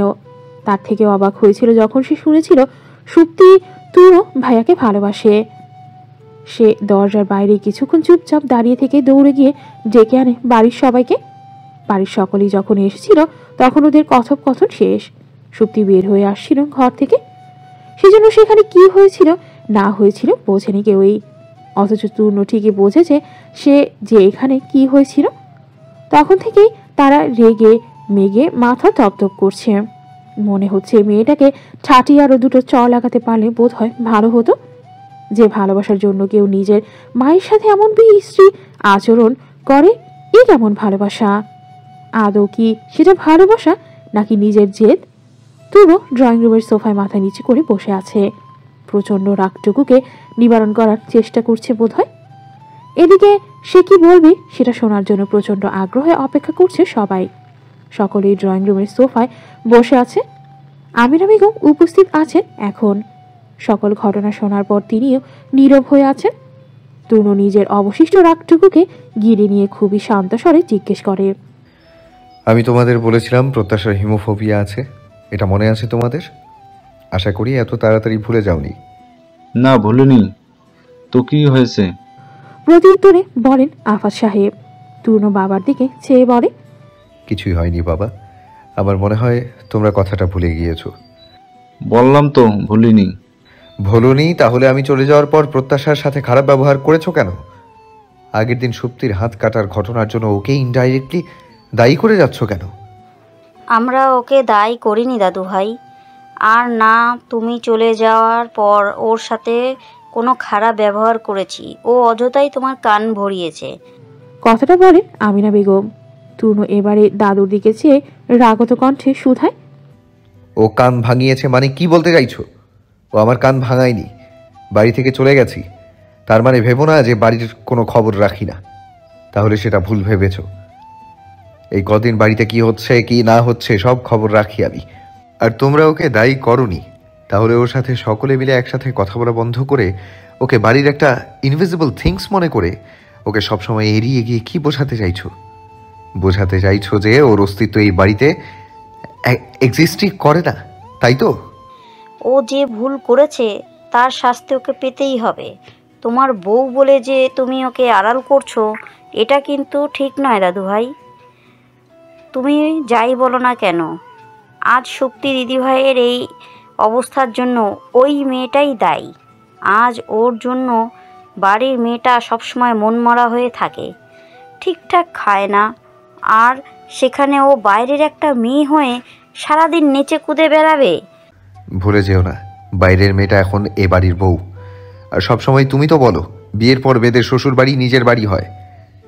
এটা ওর শ্বশুর বাড়ি, তাই এটা ওরও বাড়ি। ও বাইরের কেউ নয়, ও আমার বউ। আর আমার বউকে প্রোটেক্ট করার দায়িত্ব আমার, তাই এটা আমি করব। আর তুমি ওকে দোষীর কাঠ করায় দাঁড় করাচ্ছ কিসের ভিত্তিতে? আমি বললাম না ওর হিমোফোবিয়া আছে। হিমোফোবিয়া মানে বুঝো কি তুমি? হিমোফোবিয়া মানে রক্তভীতি। এই রোগে যারা আক্রান্ত থাকে তাদের অহেতুক অসম্ভব রক্তে ফোবিয়া থাকে। যে মানুষটা রক্তের মতো জিনিসে ভয় রয়েছে, সে কিভাবে একটা মানুষের হাত কাটতে পারে, যেখানে সে জানি হাত কাটলেই রক্ত বের হবে? ওয়াই? সুপ্তির আজ যে অবস্থা তার জন্য প্রত্যাশা নয়, বরং সুপ্তি নিজেই দায়ী। ও নিজেই নিজের ক্ষতি করছে। কি কাকিমণি, ঠিক বললাম তো? শেষ কথাটা রিনা বেগমের দিকে তাকিয়ে জিজ্ঞেস করে তুনো। রিনা বেগম আনমনে কিছু একটা ভাবছিলেন। তুনের প্রশ্নে হকচকিয়ে যান, কিন্তু পরক্ষণে নিজেকে সামনে শুধান। হ্যাঁ হ্যাঁ, তাই সুপ্তি এখন যা অবস্থা, তার জন্য প্রত্যাশা দায়ী নয়, এটা আমিও ভেবে দেখেছি মা। প্রত্যাশা সুপ্তির ক্ষতি বা করতে যাবে কেন? আমরাই এতদিন বোকার মতো মেয়েটাকে দোষ দিয়েছিলাম। আসলে আমাদেরই ভুল হয়েছে। আর তো মা, এদিকে আয়। হাত বাড়িয়ে তিনি প্রত্যাশাকে কাছে ডাকেন। ওদের থেকে অদূরে পূর্ণ আরও সিঁড়ির কাছে দাঁড়িয়ে আছে, পানিতে চোখ ছলছল করছে। ওর নিকট মনে হচ্ছে বাড়ির এই অশান্তির মূলে ওই রয়েছে। সবকিছু তো ওকে ঘিরেই হচ্ছে, তাই তো চোখে জলে ছলছল করছে। রিনা বেগম হাত বাড়িয়ে ওকে কাছে ডাকলেও চোখ মুছে গুটি গুটি পায়ে ওনার নিকট গিয়ে দাঁড়ান। রিনা ওকে আলগুছে বুকে জড়িয়ে পড়ে। আমাদের উপর রাগ করিস না মা। তখন সুপ্তির অবস্থা এমন ছিল যে অত শত কিছু ভেবে উঠতে পারিনি। তখনও যেটা বলতো সেটাই মেনে নিয়েছিলাম আমরা। তোর সাথে যেমন ব্যবহার করেছি এখন ভাবতেই খারাপ লাগে। তুই কিছু মনে করিস না মা, কাকিমাকে ক্ষমা করে দে। এসব কি বলছেন কাকি? আপনি এভাবে কেন ক্ষমা চাচ্ছেন? আমি যে সুপ্তি আপুকে কিছু করিনি এটা মেনে নিয়েছেন, এটাই তো অনেক। আপনি এভাবে ক্ষমা চাইবেন না প্লিজ, আমার খারাপ লাগছে কিন্তু। আচ্ছা, চাইবো না। ওসব কথা কিছু মনে রাখিস না, কেমন? মনে রাখবো কেন? আমার তো কিছু মনেই নেই। প্রত্যাশা ঠোঁট এলিয়ে হাসে একটু। রিনা বেগম ওর মুখের দিকে তাকিয়ে থাকে। কি স্নিগ্ধ কোমল আদুরে একটা মুখ, দেখলে আদর করতে মন চায়। তিনি ক্ষণকাল চেয়ে থেকে মুগ্ধ হন প্রত্যাশার রূপে। নিজের অজান্তেই ওর মাথায় বুলিয়ে দেন বলে, বড্ড মিষ্টি মেয়ে, এভাবেই সারাক্ষণ সব সময় হাসিস। হাসলে তোকে সুন্দর লাগে। আফাত সাহেব ওদের দিকে এতক্ষণ চেয়েছিলেন, এবারে গলার শ্লেষা পরিষ্কার করে তুনোকে বলে, তুমি কি এই কথাগুলো বলার জন্য ঢাকা থেকে এখানে ফিরে এসেছো মাঝরাতে? হ্যাঁ। তুনের সাবলীল জবাব। তার উত্তরে ভ্রু গুটিয়ে ফেলেন আফাত সাহেব। যেমন উত্তরটি তার খুব একটা পছন্দ হয়নি। তিনি প্রশ্ন করেন, তাহলে সুপ্তি এরকম কেন করছে? ওর ব্যাপারে ভেবেছো কিছু? আমি কেন ভাববো? ওর ব্যাপারে ভাবার জন্য কাকিমণি আছে, কাকাই আছে, ওনারাই ভালো জানবেন ওর ব্যাপারে। কাকিমণি, আপনি কিছু ভেবেছেন নাকি? শেষ কথাটা রিনা বেগমের দিকে তাকিয়ে জিজ্ঞেস করে তুনো। তার চাউনিতেই রিনা বেগম যা বোঝার বুঝে যান। রিনা বেগম তড়িঘড়ি শুধান, আপনি ওকে নিয়ে চিন্তা করবেন না ভাইজান। আমার সাথে কথা হয়েছে ওর। ও একটু ডিপ্রেসড, তাই ওরকম করছে। সামনে পরীক্ষা, এদিকে সিলেবাস ইনকমপ্লিট, তাই ডিপ্রেশনে ভুগছে বোধহয়। ঘরের দরজা আটকে বই পড়ে। ওকে নিয়ে আমরা একদিন অযথাই চিন্তা করছিলাম। আফাত সাহেব বলেন, এইভাবে থাকলে চিন্তা করারই তো কথা। সিলেবাস ইনকমপ্লিট হোক না বা যাই হোক, ওকে বলবে স্বাভাবিক থাকতে বলবে। ওর অস্বাভাবিকতা আমাদের চিন্তায় ফেলে। ওদের কথা এতক্ষণ চুপচাপ শুনছিলেন আমিনা বেগম। এবারে বলেন, তুমি মিথ্যা বলছো ছোট বৌমা। দিদিভাই এই মেয়ের জন্যই এরকম করছে। আর ও যদি দোষ নাই করে থাকে তাহলে সেদিন দরজার ওপাশ থেকে ওই মেয়ের নাম নিল কেন? এই মেয়েকে ধারে কাছে দেখলেই মুখ অমন গোমরা করে মুখ ঘুরিয়ে নিত কেন? এই মেয়ে কিছু না করলেই এমনি তো আর এরকম করতো না। এই মেয়ে নিশ্চিত দিদিভাইকে কিছু করেছে, তাই ও ওরকম করছে। তোমার কি মনে হয় ও কি করতে পারে? খুবই সাবলীলভাবে জিজ্ঞাসা করে তনু। সেটা ওর কাছেই জিজ্ঞাসা করো যে ও কি করেছে। প্রত্যাশাকে জিজ্ঞাসা করা লাগবে না দাদু, আমিও বলছি। তুমি শুধু সুপ্তিয়াপুর উমন আচরণের জন্য প্রত্যাশাকে দোষ দিচ্ছ, অথচ প্রত্যাশা কিছুই করেনি। আসল কারণ হলো সুপ্তিয়াপু ভাইয়াকে ভালোবাসে, কিন্তু ভাইয়ার সাথে প্রত্যাশার বিয়ে হয়ে যাওয়ায় ও প্রত্যাশার প্রতি ভাইকে নিয়ে জেলাসি থেকে আগের দিন ইচ্ছা করেই প্রত্যাশার হাতে ছুরি ধরিয়ে নিজের হাত কেটেছে, যাতে তোমরা প্রত্যাশাকে বোঝো আর বাড়ি থেকে বের করে দাও। কিন্তু তার আগেই ভাইয়া সব জানতে পেরেছিল আর আপুকে বকেছিল। তাই তো আপু ওরকম করে আর প্রত্যাশাকে সহ্য করতে পারে না। আমিনা বেগমের কথার বিপরীতে পূর্ণের খুবই সাবলীলভাবে বলা কথাগুলো যেন বজ্রপাত ঘটায় সেখানে উপস্থিত এক একজনের মাথায়। সবাই গিয়ে যেন পৌঁছায় বিস্ময়ের চরম সীমায়। ওদিকে সিঁড়িতে দাঁড়ানো বিধ্বস্ত মেয়েটি ক্রোধেই চোখ বন্ধ করে নেয়, শক্ত করে আঁকড়ে ধরে সিঁড়ির হাতল। একের পর এক চামড়ার বেল্টের আঘাতে জর্জরিত হচ্ছে হৃষ্টপুষ্ট পুরুষালী দেহটা। অবশ্য মার খেয়ে দেহটাকে আর হৃষ্টপুষ্ট বলা চলে না। একটানা 4 দিন মার খেয়ে দেহের অবস্থা শোচনীয়। দেহের প্রতিটা খাজে খাজে মারের চিহ্ন এখনো বিদ্যমান, যা থেকে স্পষ্ট ধারণা করা যায় এই 4 দিনে লোকটার উপর কি পরিমাণ অত্যাচার করা হয়েছে। সকাল থেকে মার অফ ছিল বিধায় আজ প্রায় 4 দিন পর 2 চোখের পাতা দুটো এক করেছিল লোকটা। তবে সময়টা সন্ধ্যা গড়িয়ে মধ্যরাতে পড়বেই বিনা নোটিসে বিনা বার্তায় তার উপর শুরু হয়েছে অসহনীয় অত্যাচার। কদিনের চেয়ে আজ আরো ক্ষিপ্র গতিতে অত্যাচার চলছে তার উপর। এতক্ষণ অসহনীয় ব্যথায় চোখ বন্ধ করেই আর্তনাদ করতে থাকলেও এবার লোকটা চোখ খুলে অত্যাচারকারীর চেহারাটা দেখার নিমিত্তে। চোখ খুলতেই নিষ্ঠুর যুবকের ক্ষিপ্র ধারালো শানিত মুখায়বটা দৃষ্টিগোচর হয় তার নিকট। সে যেভাবেই তাকে মারছে, লোকটাকে নিঃসন্দেহে বলা যায় মাংসের দোকানের কষায় মাংস কাটছে। তার হাতে যদি চামড়ার বেল্ট না থাকে, ধারালো কাটারি থাকতো, এতক্ষণে হয়তো পিছ হয়ে যেত লোকটা ক্রমাগত আকুতি মিনতি করে চলেছে তার নিকট। তবে সেসব কিছু তার কানে যাচ্ছে বলে মনে হচ্ছে না। সে প্রহার করে চলেছে লাগাতার, বারবার। ইন করে গায়ে জড়িয়ে রাখা কালো শার্ট ঘামের দরুন লেপটে গেছে শরীরের সাথে, যার ফলে ব্যায়াম করা সুঠাম দেহের বাজগুলো বোঝা যাচ্ছে ভালোভাবেই। যত বাড়ি প্রহার করছে ততবারই হাতের উঁচু হয়ে থাকা বাইসেপস পেশি ওঠানামা করছে, যা চোখে লাগার মতো দৃশ্য। তবে এই মুহূর্তে সেখানে উপস্থিত লোকগুলো তার সৌন্দর্য নয়, বরং নৃশংসতা নজর কাটছে। এভাবেই কেউ পেটাতে পারে এতটা ক্ষিপ্রতার সহিত? তারাও তো এতদিন লোকটাকে অত্যাচার করেছে, তাদের মধ্যে তো ক্ষিপ্রতা ছিল না। এই ছেলের মধ্যে সবসময় অন্যরকম একটা ক্ষিপ্রতা কাজ করে, সেজন্যই বোধহয় সে তাদের টিম লিডার। রাতের আধারে জঙ্গল আর ঝোপঝাড় মারিয়ে কালো রঙের মার্সিডিজ গাড়িটা এগিয়ে আসে কমলা পুরনো পোড়া হানা বাড়িটার দিকে।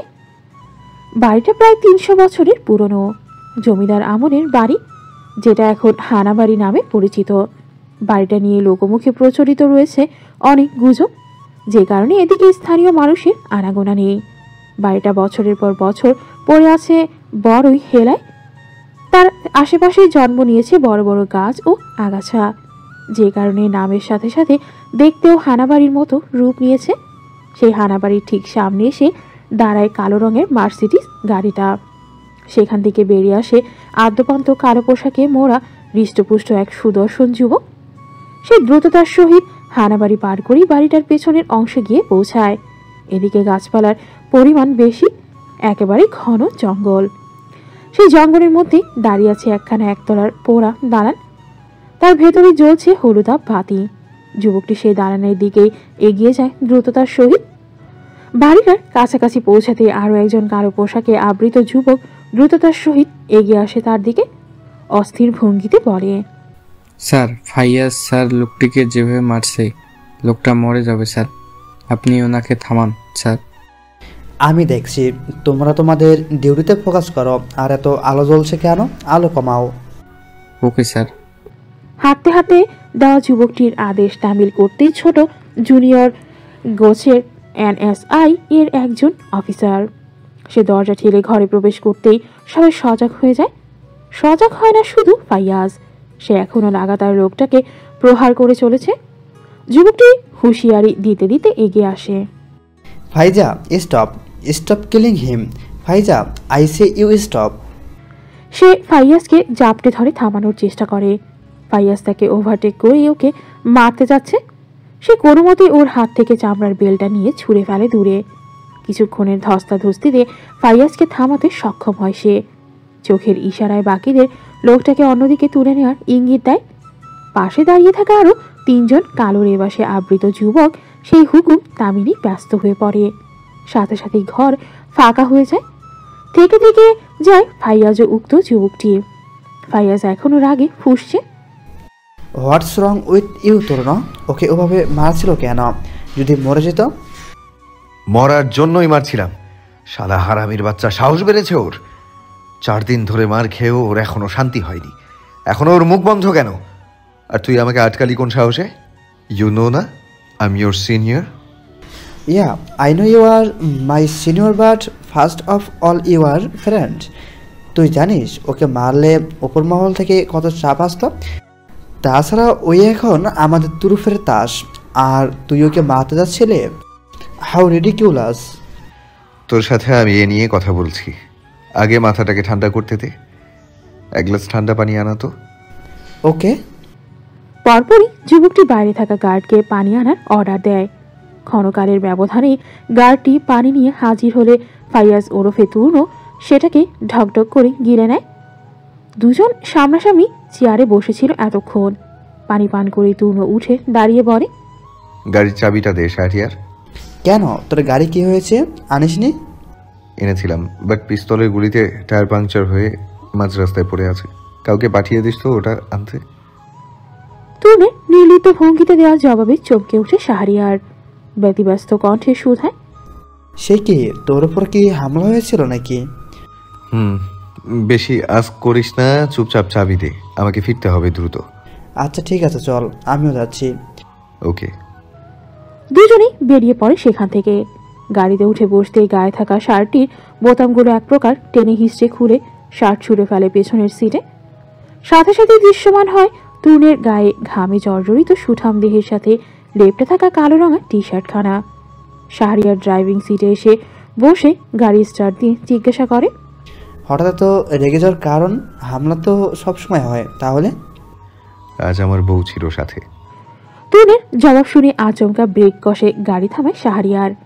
তুর্ণ সবে গাড়ির সিটে মাথা এড়িয়ে দিয়েছিল। আচমকা ব্রেক কষায় তার বিজ্ঞান মেজাজ আরো বিগড়ে যায়। গমগমে কণ্ঠে শুধায়, হোয়াটস রং উইথ ইউ শাহরিয়ার? গাড়ি থামালি কেন? তুই কি আমার সাথে মজা করছিস তরুণ? তুর্ণের বিরক্ত কণ্ঠের বিপরীতে শুধায় শাহরিয়ার। ওর প্রতি উত্তরে আবারও শোনা যায় তুর্ণের রাশভারী বিরক্ত কণ্ঠ। তোর কি আমায় দেখে কি মনে হচ্ছে আমি এখন মজা করার মুডে আছি? বিরক্ত করিস না শাহরিয়ার, গাড়ি স্টার্ট কর, আমার মাথা কিন্তু গরম হচ্ছে। আর এসির পাওয়ারটা বাড়া। এসির পাওয়ারফুল ভাই, তুই প্লিজ একটু কুল হ।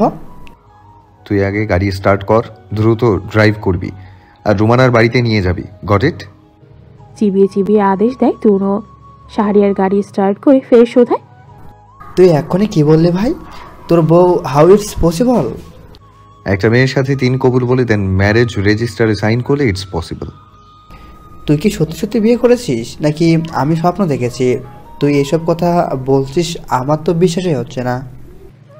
ওর এই কথার বিপরীতে তুর্ণ ন্যানো সেকেন্ডের কম সময় নিয়ে কোমরে গোজা ছোট্ট চকচকে বন্দুক নামেই পরিচিত কালো বস্তুটি বের করে এনে শাহরিয়ারের মাথায় ধরে শোধায়। একটা চালিয়ে দিই, তাহলে বিশ্বাস হবে। শাহরিয়ার ওর দিকে তাকিয়ে ছোট্ট করে একটা ঢোক গেলে মেকি হেসে শুধায়, উফ ভাই, কথায় কথায় এত তেজ দেখাস কেন? সিম্পল কথার মধ্যে আবার এসব কেন? কথায় কথায় বন্দুক দেখাস? আচ্ছা, তুই যদি বিয়ে করে থাকিস তাহলে সে এখনো আসে তো, নাকি বন্দুকের ভয় দেখিয়ে ভাগিয়ে দিয়েছিস? বন্দুকের ভয় দেখিয়েই বিয়ে করেছি, বন্দুকের ভয় দেখিয়ে ভাগাতে যাব কেন? তাছাড়া আমার হাতে বন্দুক দেখার বয়স এখনো হয়নি ওর। একদিন দেখেই আর ভয়ে চোখ তুলে তাকায় না, না জানি আর ফের কোনোদিন দেখলে কি করবে। শেষের কথাগুলো আনমনে বলে তুনো। সে কি বন্দুকের ভয় দেখিয়ে বিয়ে করেছিস মানে? তুই কি জবরদস্তি করে বিয়ে করেছিস নাকি? অনেকটা ওরকমই, বেশি বকবক করিস না, দ্রুত গাড়ি চালা। আর কোথায় নিয়ে যেতে বললাম মনে আছে তো? রুমনার বাড়িতে। এই রুমানার বাড়িতে যাবি কেন? আর তুই বললি তোর বউয়ের ওপরও হামলা হয়েছে, তাহলে সে এখন কোথায়? হঠাৎ কিছু মনে পড়েছে এমন করে জিজ্ঞেস করে শাহরিয়ার। তুনো নির্লিপ্ত ভঙ্গিতে জবাব দেয়, ও এখনো রুমনার বাড়িতে রয়েছে। আর হামলার আসলেও আসতে দেয়নি ওর ওপর আমি। শি ইজ কমপ্লিট ফাইন নাও। দুজনের মধ্যে আর কোনো কথা হয় না। রাতের আধারে নিয়ন বাতির আলোতেই গাড়ি চলতে থাকে নীরবে। গাড়ির সিটে ক্লান্ত দেহখানা এড়িয়ে দেয় তুনো। চলন্ত গাড়ির সিটে মাথা এড়িয়ে দিয়েই তুনোর মনে পড়ে যায় সকালের কথা। উফ, কি একটা নীরব অশান্তি না হয়েছিল পূর্ণের হড়বড় করে সত্যি কথা বলে। সকলেই তখন বড়সড় একটা ঝটকা খেয়েছিল। ঝটকা সামলাতে সময় লেগেছিল সবার। তারপর আফাজ সাহেবের নজর সিঁড়ির দিকে পড়তেই তিনি ইশারায় কাছে ডাকেন সুপ্তিকে। নিশ্চল পায়ে সুপ্তি ওনার নিকটে আসলেই সামনের সোফায় খালি জায়গাটুকু দেখিয়ে বসতে বলে। সুপ্তি সেখানে বসতে তিনি খুবই শান্ত স্বরে প্রশ্ন করেন, পূর্ণ যা বলেছে তা ঠিক? ওনার প্রশ্নের জবাব দেয় না সুপ্তি। সে তরুণের দিকে তাকিয়ে থাকে নির্নিমেষ, যেন সেই নীরব চাহনিতেই বলছে, আমি যা করেছি তোমাকে পাওয়ার জন্যই করেছি তরুণ ভাই। তুমি প্লিজ সবাইকে বলো এতে আমার কোনো দোষ নেই, আমাকে যেন ভুল না বোঝে কেউ। তনু মুখ ফিরিয়ে নেয় ওর থেকে। আরও একবার কাচের জিনিসের মতো পড়ে গিয়ে খান খান হয়ে যায় তার অন্তর। সে ক্লান্ত গলায় ওদিকে চেয়েই উত্তর দেয়, হ্যাঁ সত্যি, পুনঃ যা বলছে সব সত্যি। আমি ভালোবাসি তুন্ন ভাইকে, খুব খুব ভালোবাসি। সত্যি নির্লিপ্ত কণ্ঠে বলা চার বাক্যের জবাবে আরও একবার চমকায় সকলে। আফাদ সাহেব নিজের বিস্ময় ভাবটাকেই ঠিক করে প্রশ্ন করে, তুমি নিজের হাতে কি নিজেই কেটেছিলে? হ্যাঁ কেটেছিলাম আমি, কিন্তু বিশ্বাস করো চাচ্চু, আমি যা করেছি সব তুন্ন ভাইয়ের জন্য করেছি। আমি কি করব বলো? আমার কথা কেউ ভাবলেই না। বড় মা ওই মেয়েকে হুট করে ভাইয়ের বউ করে নিয়ে আসলো। আমি পারিনি মেনে নিতে, পারিনি। তাই আমি যা করেছি ঠিকই করেছি। আমি এই কয়দিন যে পরিমাণে কষ্ট পেয়েছি সে শিখিয়ে আনাও এই মেয়ে পায়নি। এই মেয়ে আরও কষ্ট পাওয়া উচিত, তাহলেই বুঝবে আমার অন্তরের দহন। খুবই সাবলীলভাবে কথাগুলো বলতে বলতেই হাত থেকে মুখ ঢেকে হু হু করে কেঁদে উঠল সুপ্তি। সকলের বিস্ময় যেন এখনো কাটছে না। আমিনা বেগম জিজ্ঞেস করেন, তুমি সব আগে কেন বলনি দিদি ভাই? বলতে তো চেয়েছিলাম, কিন্তু সে সময় আর পেলাম কই। শেষ বাক্যটি তহুরা বেগমের দিকেই তাকিয়ে বলে সুপ্তি, যেন প্রত্যাশার মতো তার অপরাধের দোষী তিনিও। তহুরা বেগম খুবই স্বাভাবিক কণ্ঠে বলে, তুই তূর্ণকে ভালোবাসিস কি না বাসিস সেটা তো শুধু আমাদের জানালেই হবে না, তূর্ণ তোর ব্যাপারে কি অনুভব করে সেটাও জানা দরকার। তারপর তিনি তরুণের দিকে ফিরেন। তরুণ গম্ভীর মুখে শুধায়, আমি তোকে আগেও বলেছি আর এখনো বলছি, I don't love you Supti, I don't love you. আমি তোকে ভালোবাসি, কিন্তু সেটা বোন হিসেবেই। আপিকে, পূর্ণ, সূর্যকে যেমন ভালোবাসি তোকেও তেমন ভালোবাসি। তোর প্রতি আমার অন্য কোনো অনুভূতি নেই, আর তোরও থাকা উচিত নয়। আমরা ভাই বোন, শুধু আর শুধুই ভাই বোন। বারবার এক কথা বলে আমাদের মধ্যে ভাই বোনের সম্পর্কটা নষ্ট করিস না প্লিজ। আর মনে রাখিস, আই এম ম্যারিড নাও। আর ওই যে ওকে দেখছিস, শি ইজ মাই ওয়াইফ। এটা বারবার ভুলে যাচ্ছিস কেন? আর ওকে কষ্ট পাওয়ার কথা বলছিস, ও অলরেডি কষ্ট পাচ্ছে। বয়সের তুলনায় ওর কষ্টের ভার একটু বেশি। মা বাবা হারানোর দুঃখ বুঝিস তুই? বুঝিস না, কারণ তুই হারাসনি। ও হারিয়েছে, ও বোঝে। ও শুধু বাবা মা হারায়নি, ভালোবাসাও হারিয়েছে।